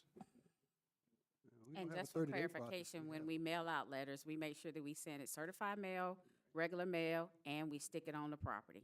Right. So we have a process, even though it's not 30 days, you know, we still have a process that they're going through. And I want the community to understand that we're not in the business, like Ms. Blount just said, and taking heirs' property, tearing them down. The planning department is running down resources so that you can rehab. And, you know, they're just trying to come up with so many different things and meet with the manager.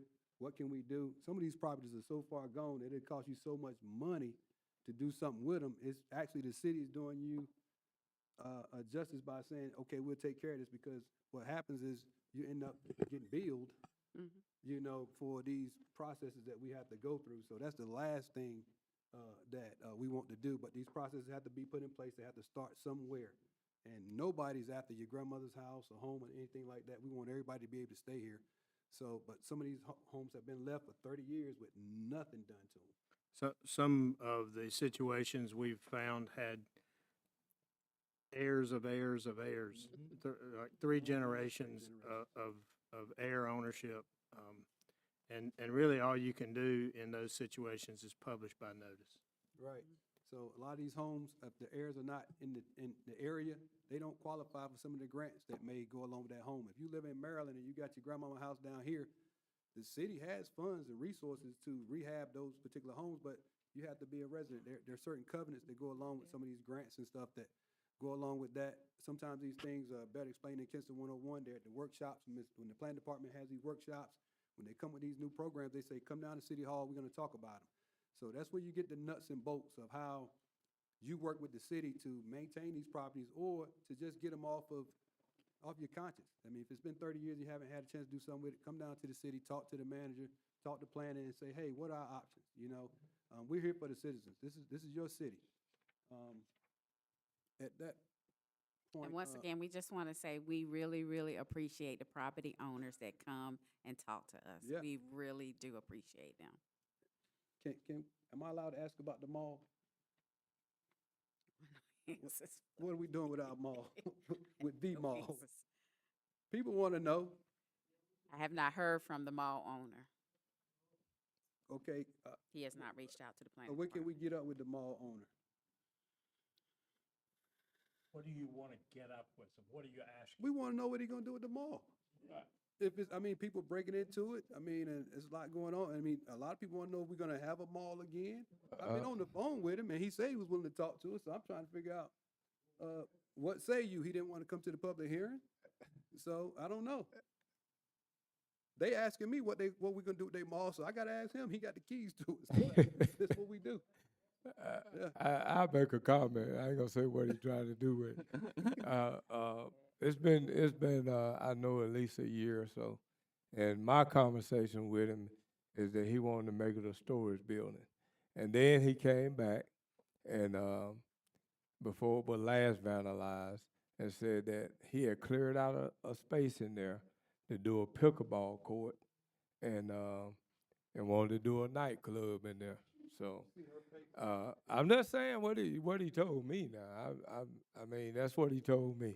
I verified it. Once it got vandalized, and I suggested to him that it wasn't zoned for what he wanted to do with the storage situation.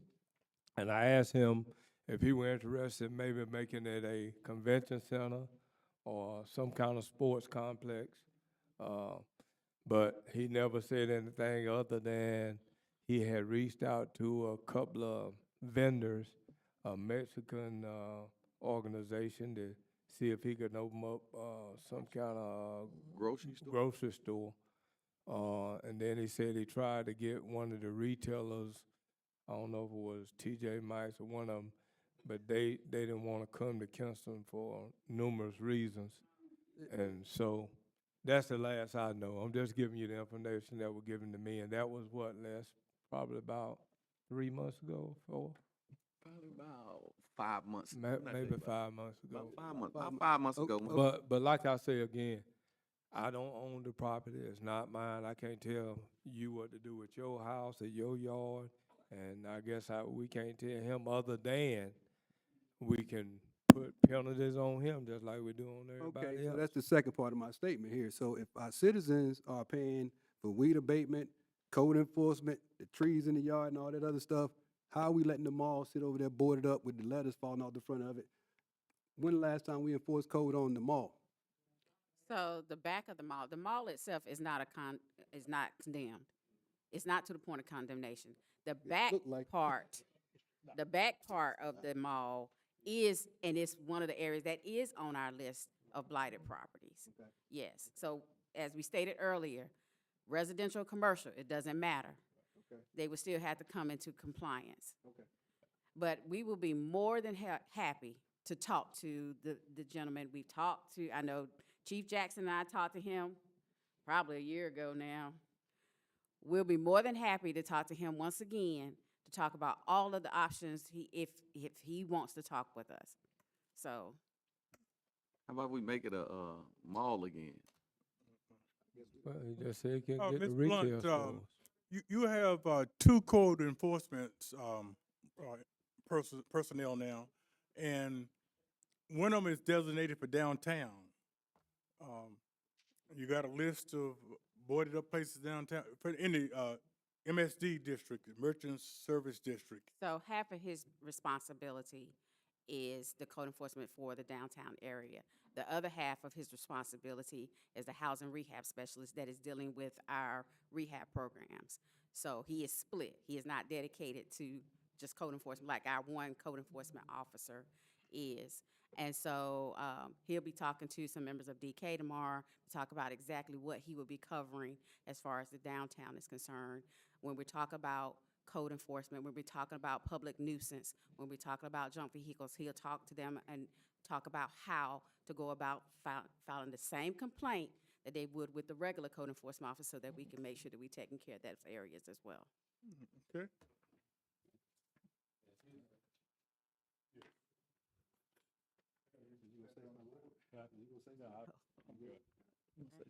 Yeah. Yes. Yes, thanks for sharing that information with us. And as I listen to you, I think that maybe some consideration could be taken when we sell property to developers that don't have the vision that we have for our town, which is Kinston. Right, and so when we have met with the School of Government individuals, we talked about the parameters that we can put upon lands that when we work with developers. There's some things we cannot do if it's not within a particular redevelopment area. So, yes, we would like to say exactly what we want where, but we are restricted by general statutes to be able to not go into details unless we have done some things. So all of those are in the works. We got a lot, as Steve said, we got a lot on our plate to think about. But this didn't happen to Kinston overnight, and it's not gonna turn around overnight. But we will put in the work and watch it. 5 or 10 years, I tell people Kinston's gonna look a whole lot different. Hey, Ms. Blunt, one last thing, And for, while we on this subject, it was brought to my attention about the old, teachers. The gentleman that, I think Mr. Williams versus that, and maybe somebody else, I don't know. But at one time, he was talking about making it, like a rest home, and we said that it wasn't zoned for that, right?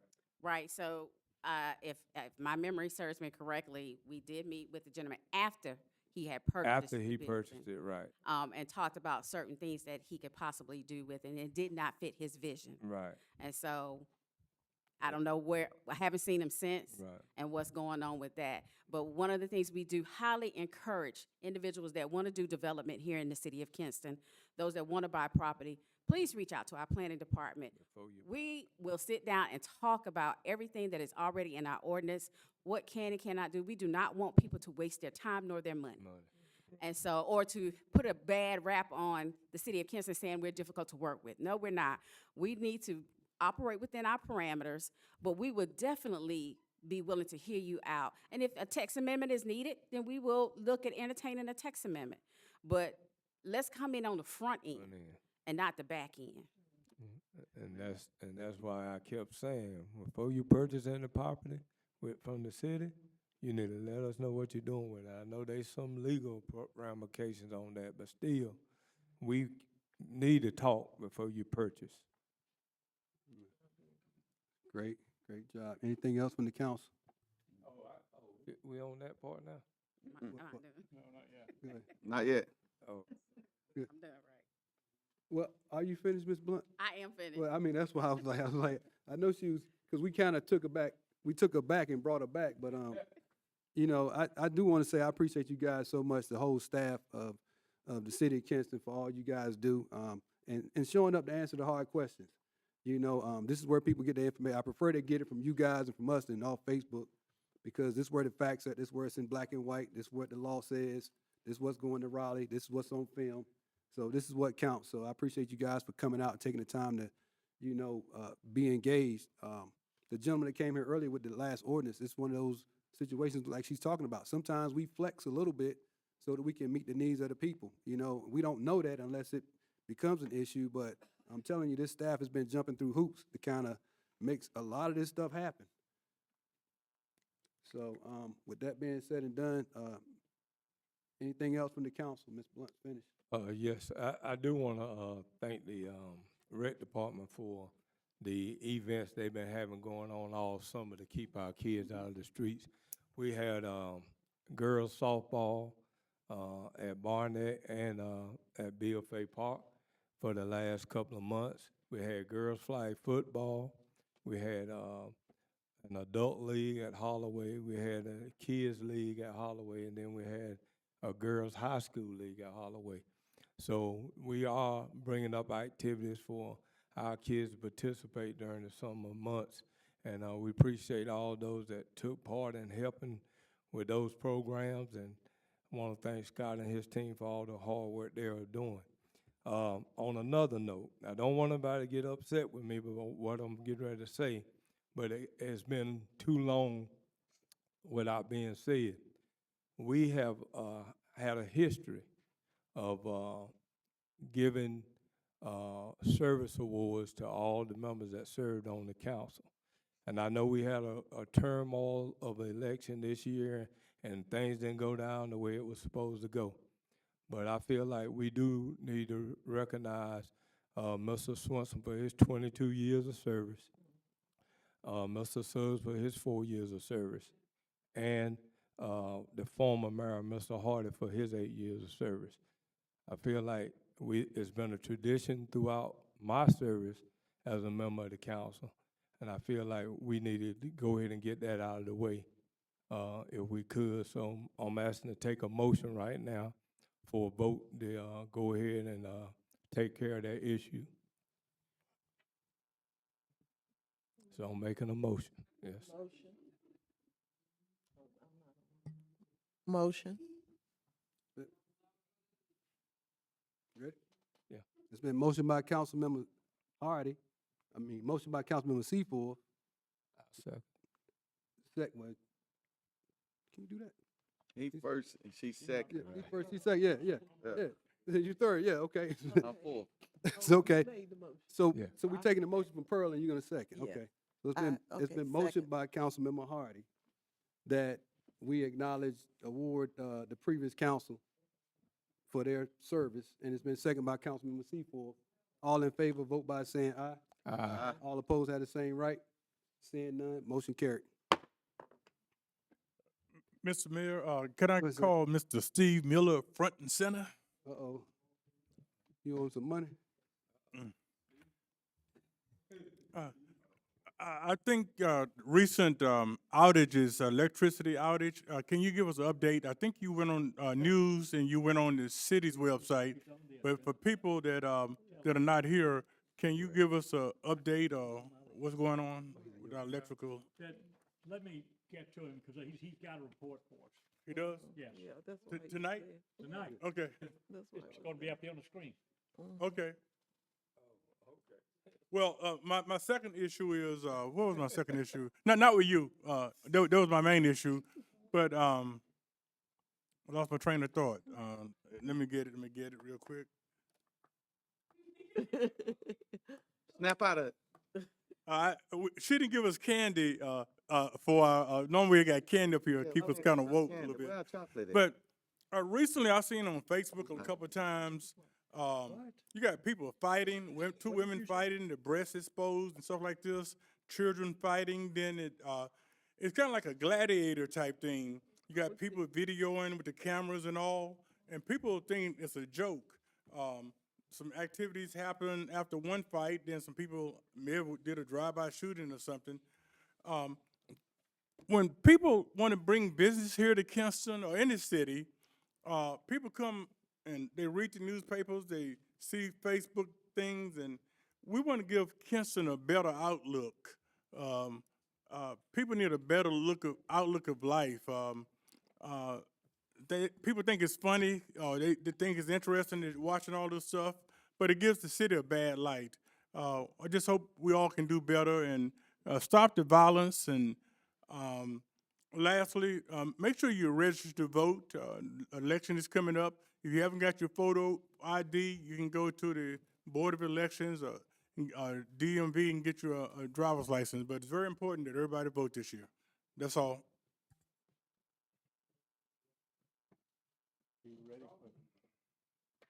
All right, Steve, can, No, before he goes, Steve, just wanted to ask, about the status of the plumbing at ENC Recovery, located on, Owen Street. which street is it? Owen Street. McElwain. Macklin. Said that, we've been working on it, but said that problem is consistent. The work there, it's a growing work. but said that the flooding, that there's the issue with the plumbing, with the street, so it's city, but said that, there's this problem that unfortunately just hasn't been rectified yet, you know, so. It says that it really doesn't happen though until there are visitors like in the building. And sometimes it's as severe as, you know, flooding, you know, water like standing in the floor, so.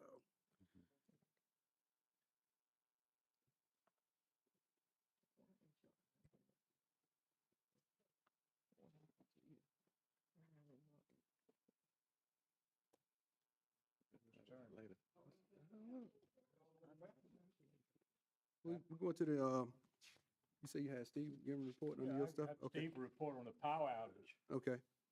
So we're going on down to the city manager's report. I guess Steve can come up, report on the power outage.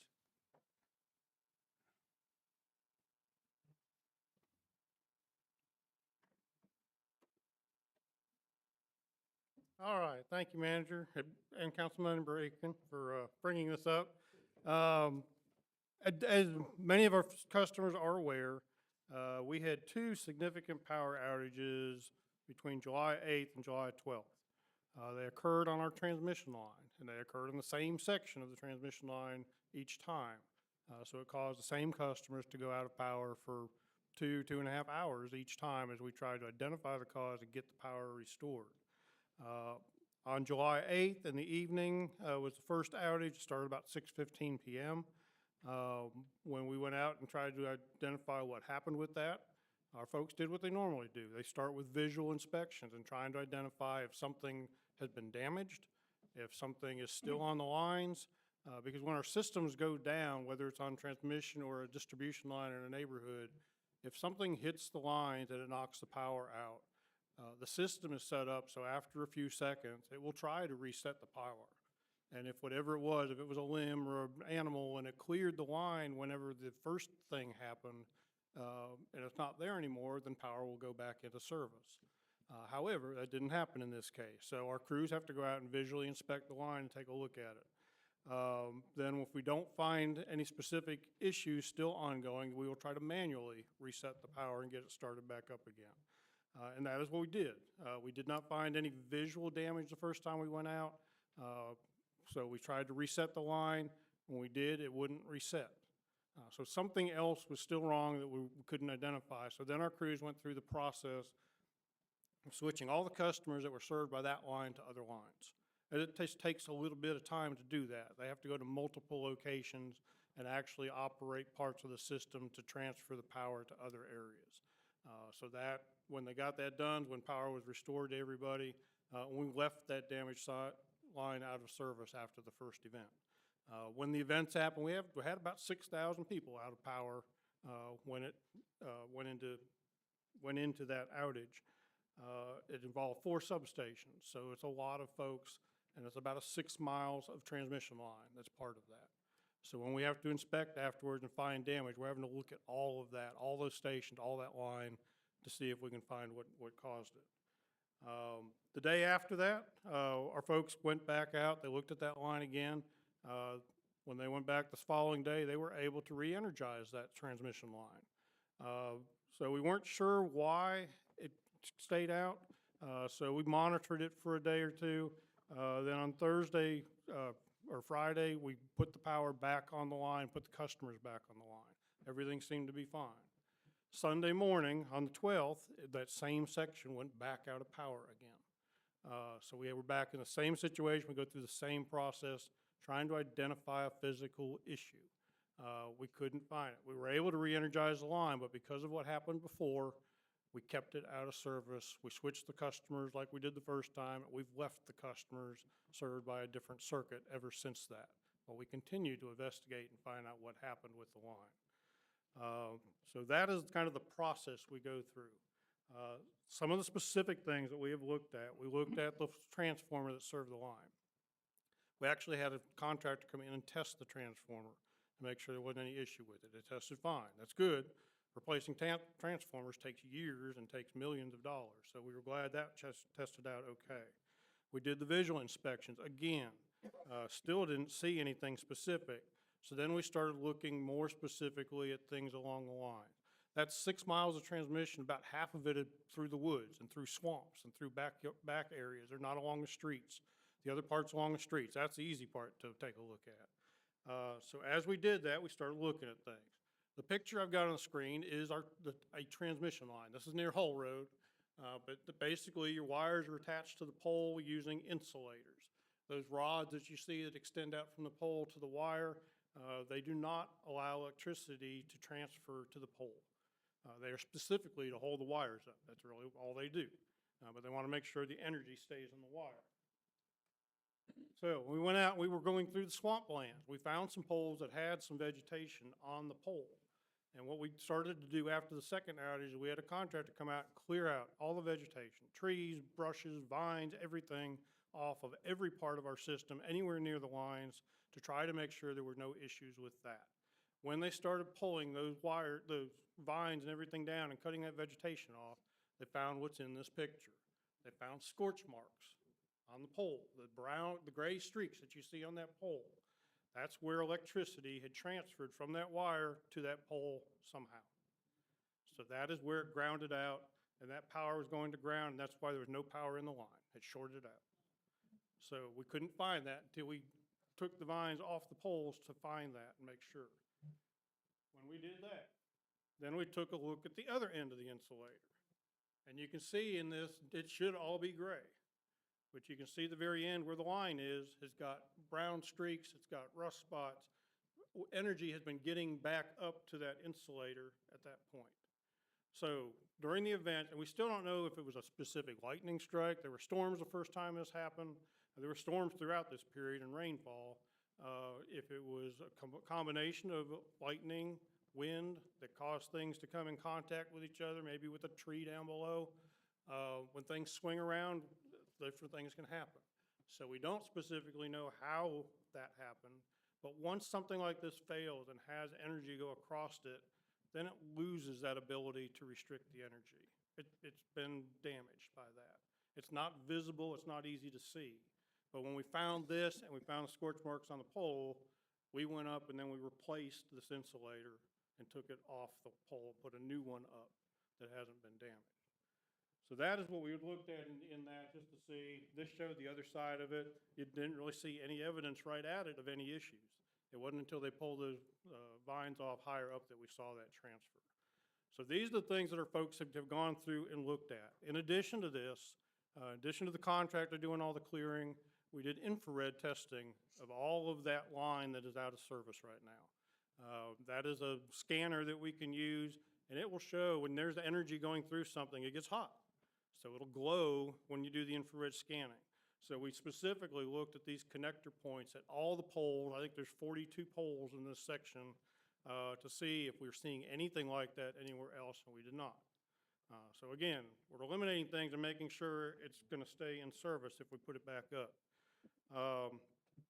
After that, we did re-energize this line again. After we did all that clearing, after we replaced the insulator, we re-energized it. That was on the 13th, and it has stayed in service since then. No customers are on the line. We've had no more power interruptions. This week, with all the storms that are going on, we've kept that line off service.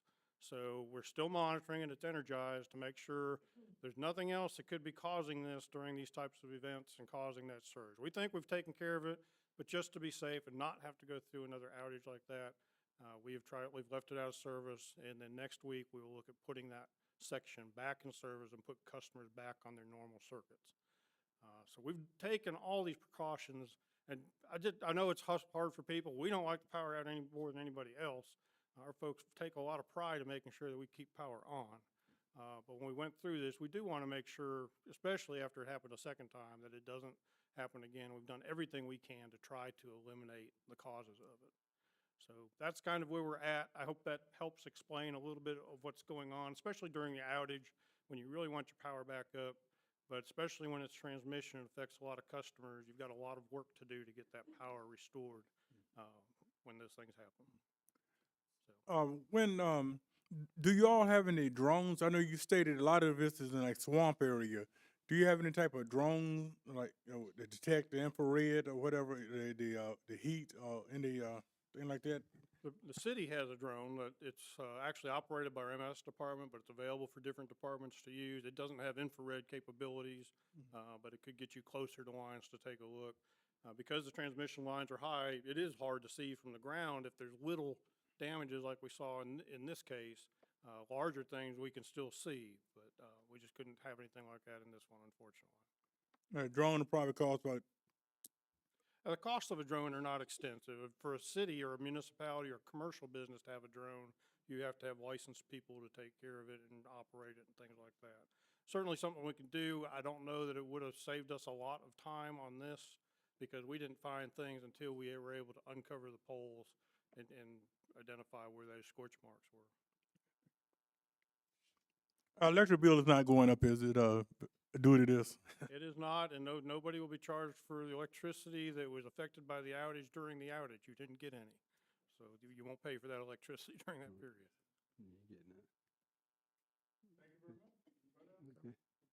Okay, I got one more thing. Like some months ago, we talked about the council's travel policy.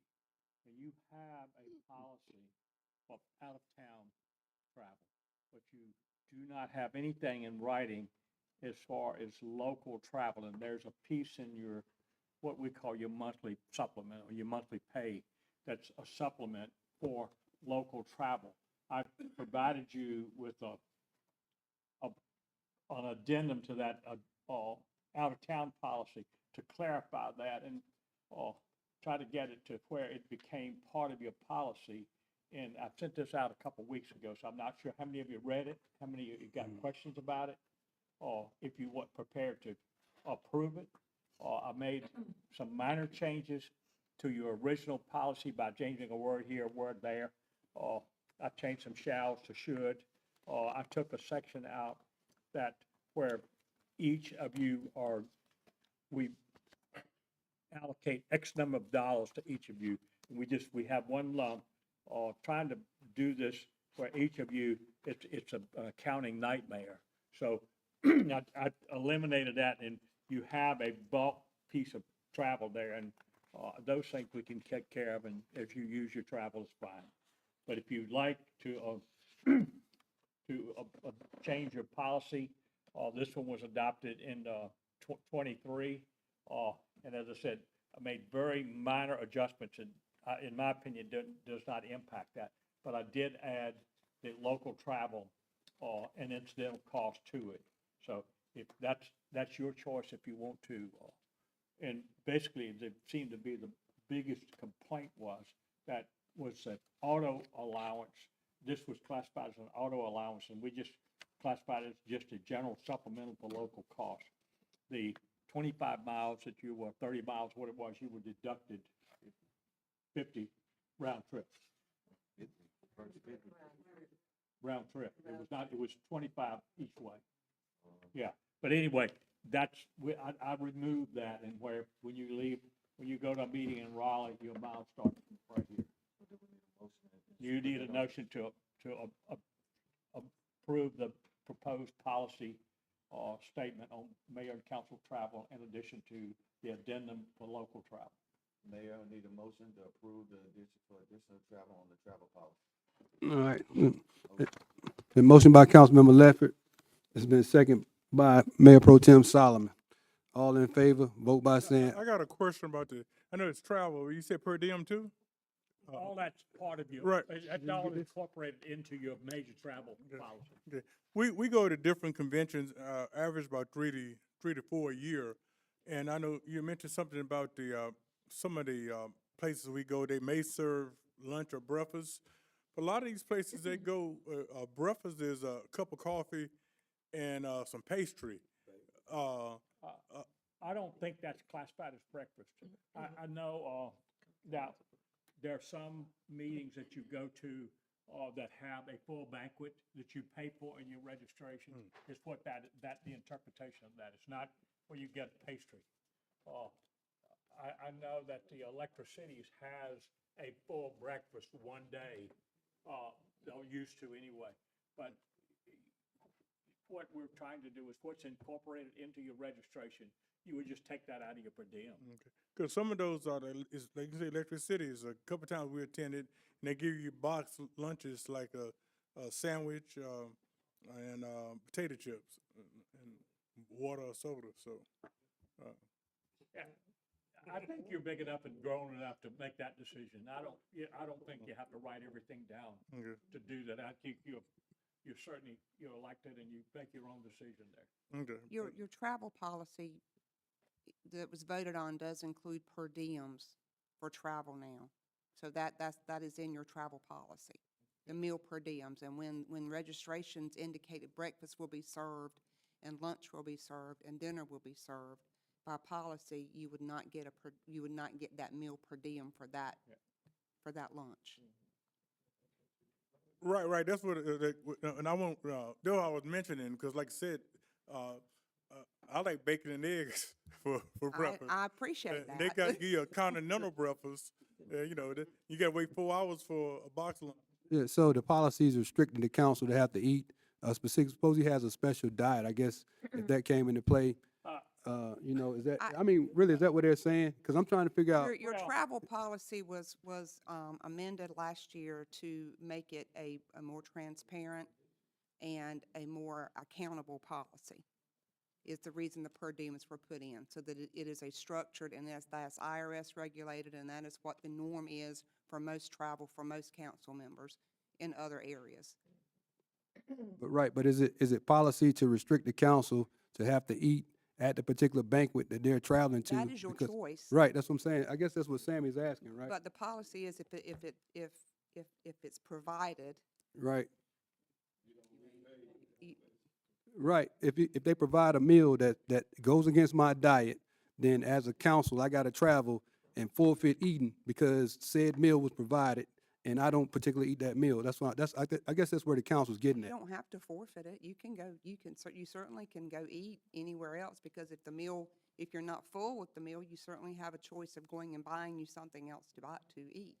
Right, we on official city business though, so we shouldn't be paying for our meals. That's what I'm getting at.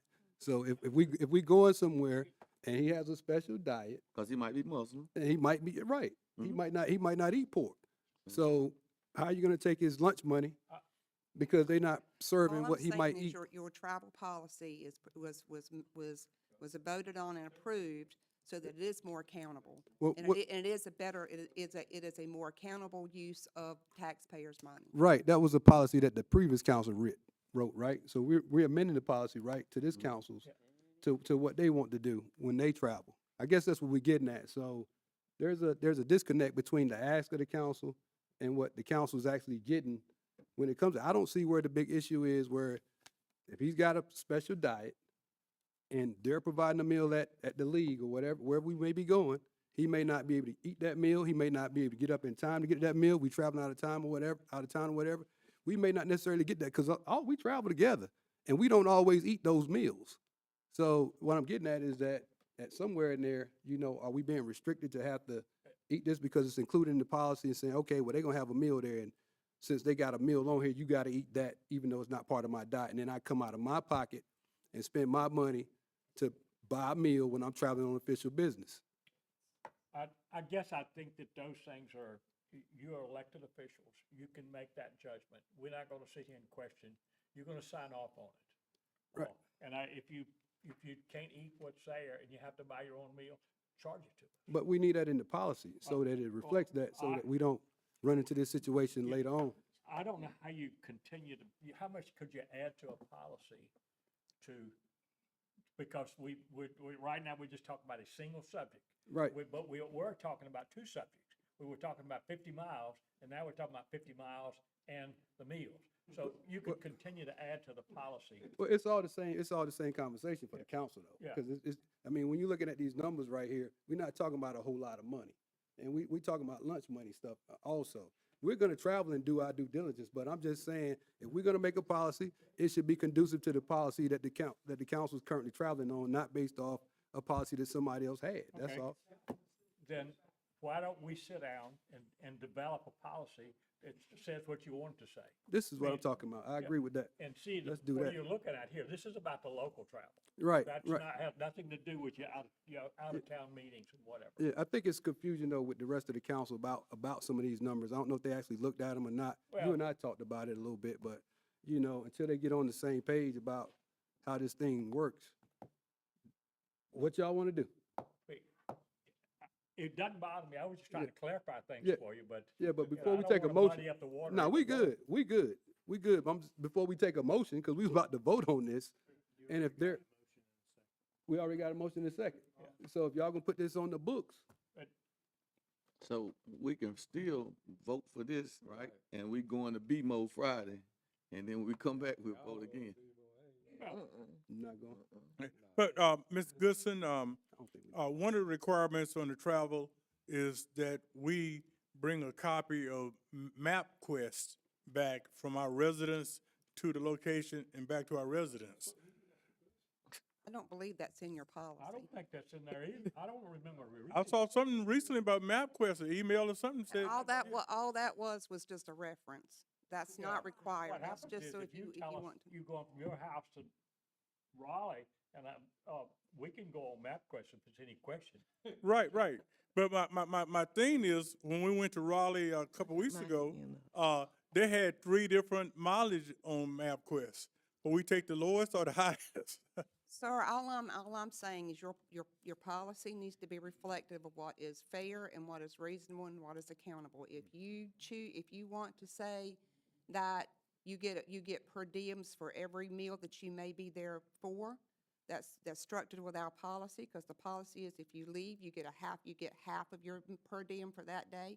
If you want to say regardless of whether the meals are being provided, we can certainly do that. I would recommend, though, that you keep it at a per diem and not based on what you would like to eat one night and what he would like to eat one I night. prefer the because We per talking about diem rate. special diets. We're not talking about what we It's would like not to eat. special diet, Well, it's if not I- about the special, it's, If I don't eat pork, Donna, all I'm saying is that if that's what they're serving, I may very well get sick from eating that meal. That's not So I'm what gonna I have to find an said. alternative. That's what we, I said I would keep it at a per diem amount so that everyone gets the same dollar value and you still get that money, and if you choose not to eat. oh, I understand that part, That's but what you said is what I want to eat or what he wants to eat. So that's what I was addressing. Now, I understand what you're I talking was about. just addressing to keep it at a per diem I amount. prefer the per diem. Per too. diem. So that Make it's it simplified. so that it's the same across the board and you don't have any IRS issues with it.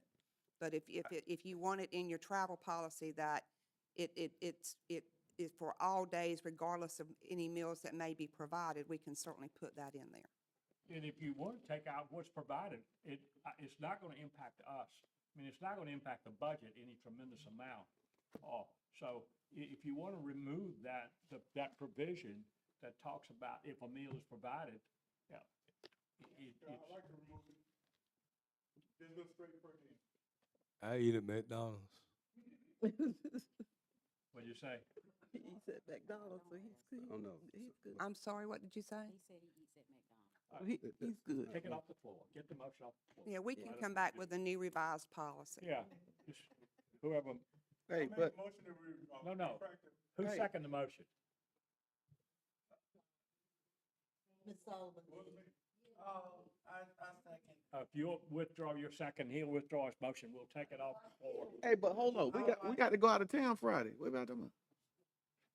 I would like to make a motion to. You already got, The motion we voted on was about travel, the mileage. Right. That's what we, yeah, that's what we just, voted. I'm ready to get out. you haven't voted on anything. You Well, that's just, what the motion was. I know, but if you'll withdraw your second, and he'll withdraw his motion, we'll go back and rewrite this. But there was no issue with that. Right. Do we? There was no issue with what you shared. Right. Right. All right, Yeah. There was no issue with that. Ms. Seaboard, has a hand Mrs. up. Ford. Go ahead, Ms. Seaboard. Thank you.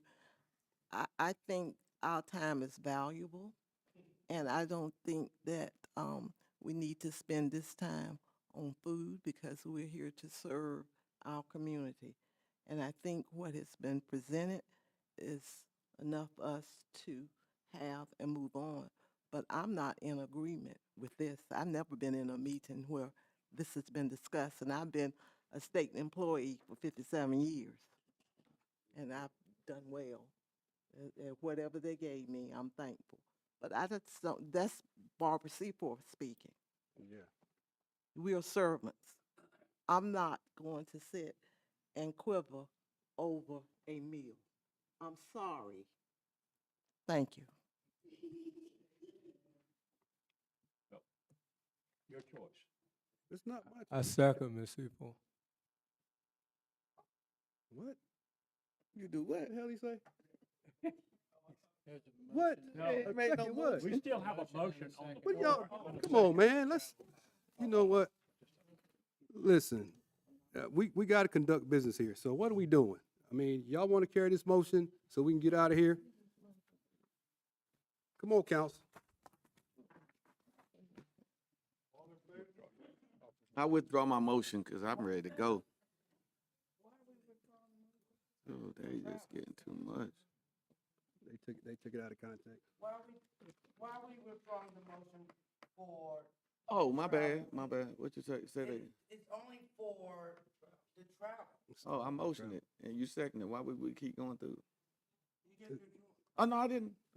Hold on, let's go back on. I make a motion to approve this travel plan. Okay, it's been properly motioned by Councilmember Lifford that we approve the new travel policy. Can I get a second? Second by Mayor Pro Tem Solomon. All in favor, vote by saying aye. Aye. All opposed have the same right. Seeing none, motion carried. Ooh. All right. Y'all make this thing so difficult. Easy. All right. Anything from the city attorney? We need a short closed session, Personnel. All right. So, anything from the council before we go in this closed session? I got something to say. Go ahead, Les. I just want to thank the police department for their due diligence for catching those people who was involved in the shooting the past week. We had some juveniles involved in the shooting. One person got shot, and I want to send out, we gratefully our city to keep it safe. And I just want to thank the police department for that, the chief and his guys. That's all. Also, thank you to Kinston 101, our department head, for pushing into the North County Public Schools summer program. Thank you for taking the time out to teach our young scholars about what the city does. Thank you. And thanks to citizens that remained at the city council meeting. And I want to thank Rochelle for hiring our new principal over there. I think she's gonna do a great job. I'm looking forward to working with her. Okay, Ms. Seaforth? Everybody? Nothing to say? Okay, at this time, I'd like to thank the city of Kinston for coming out and bearing with us tonight on this meeting. It's the only one we had this month, so we had a lot to cover. Once again, we appreciate the staff, all you guys do, and showing up to answer the hard questions. So at this time, I entertain a motion to go into closed session. It's been motioned by Councilmember Aiken, second I second. by Councilmember Lippert, that we actually go into closed session. All in favor, vote by saying aye. Okay, right. Thank you, Mr. Aiken. The purpose of this meeting is to go into closed session to discuss personnel matter as permitted under North Carolina General Statute 143-13, 318-11A6. Any action required will be taken at this meeting after returning to open session. At this time, closed session.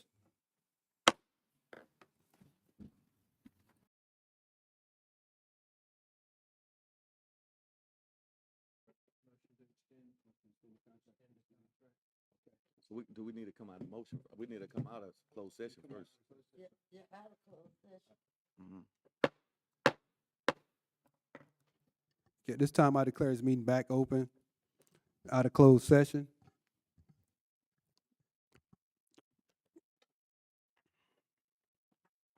Okay, You want me to motion it? well, let me get it in order.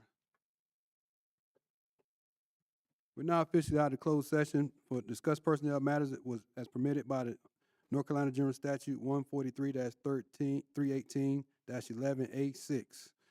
At this time, we will take a motion to entertain the extension of the contract for the city manager. I motion. It's been properly motioned by Councilmember Lippert. Second.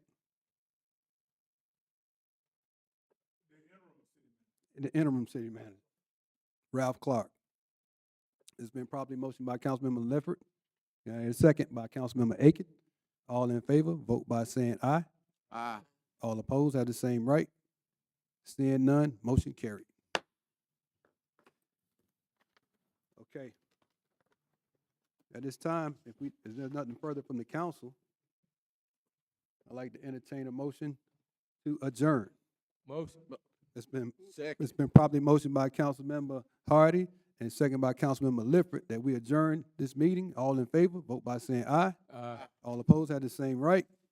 Seeing none, motion carried. Good night.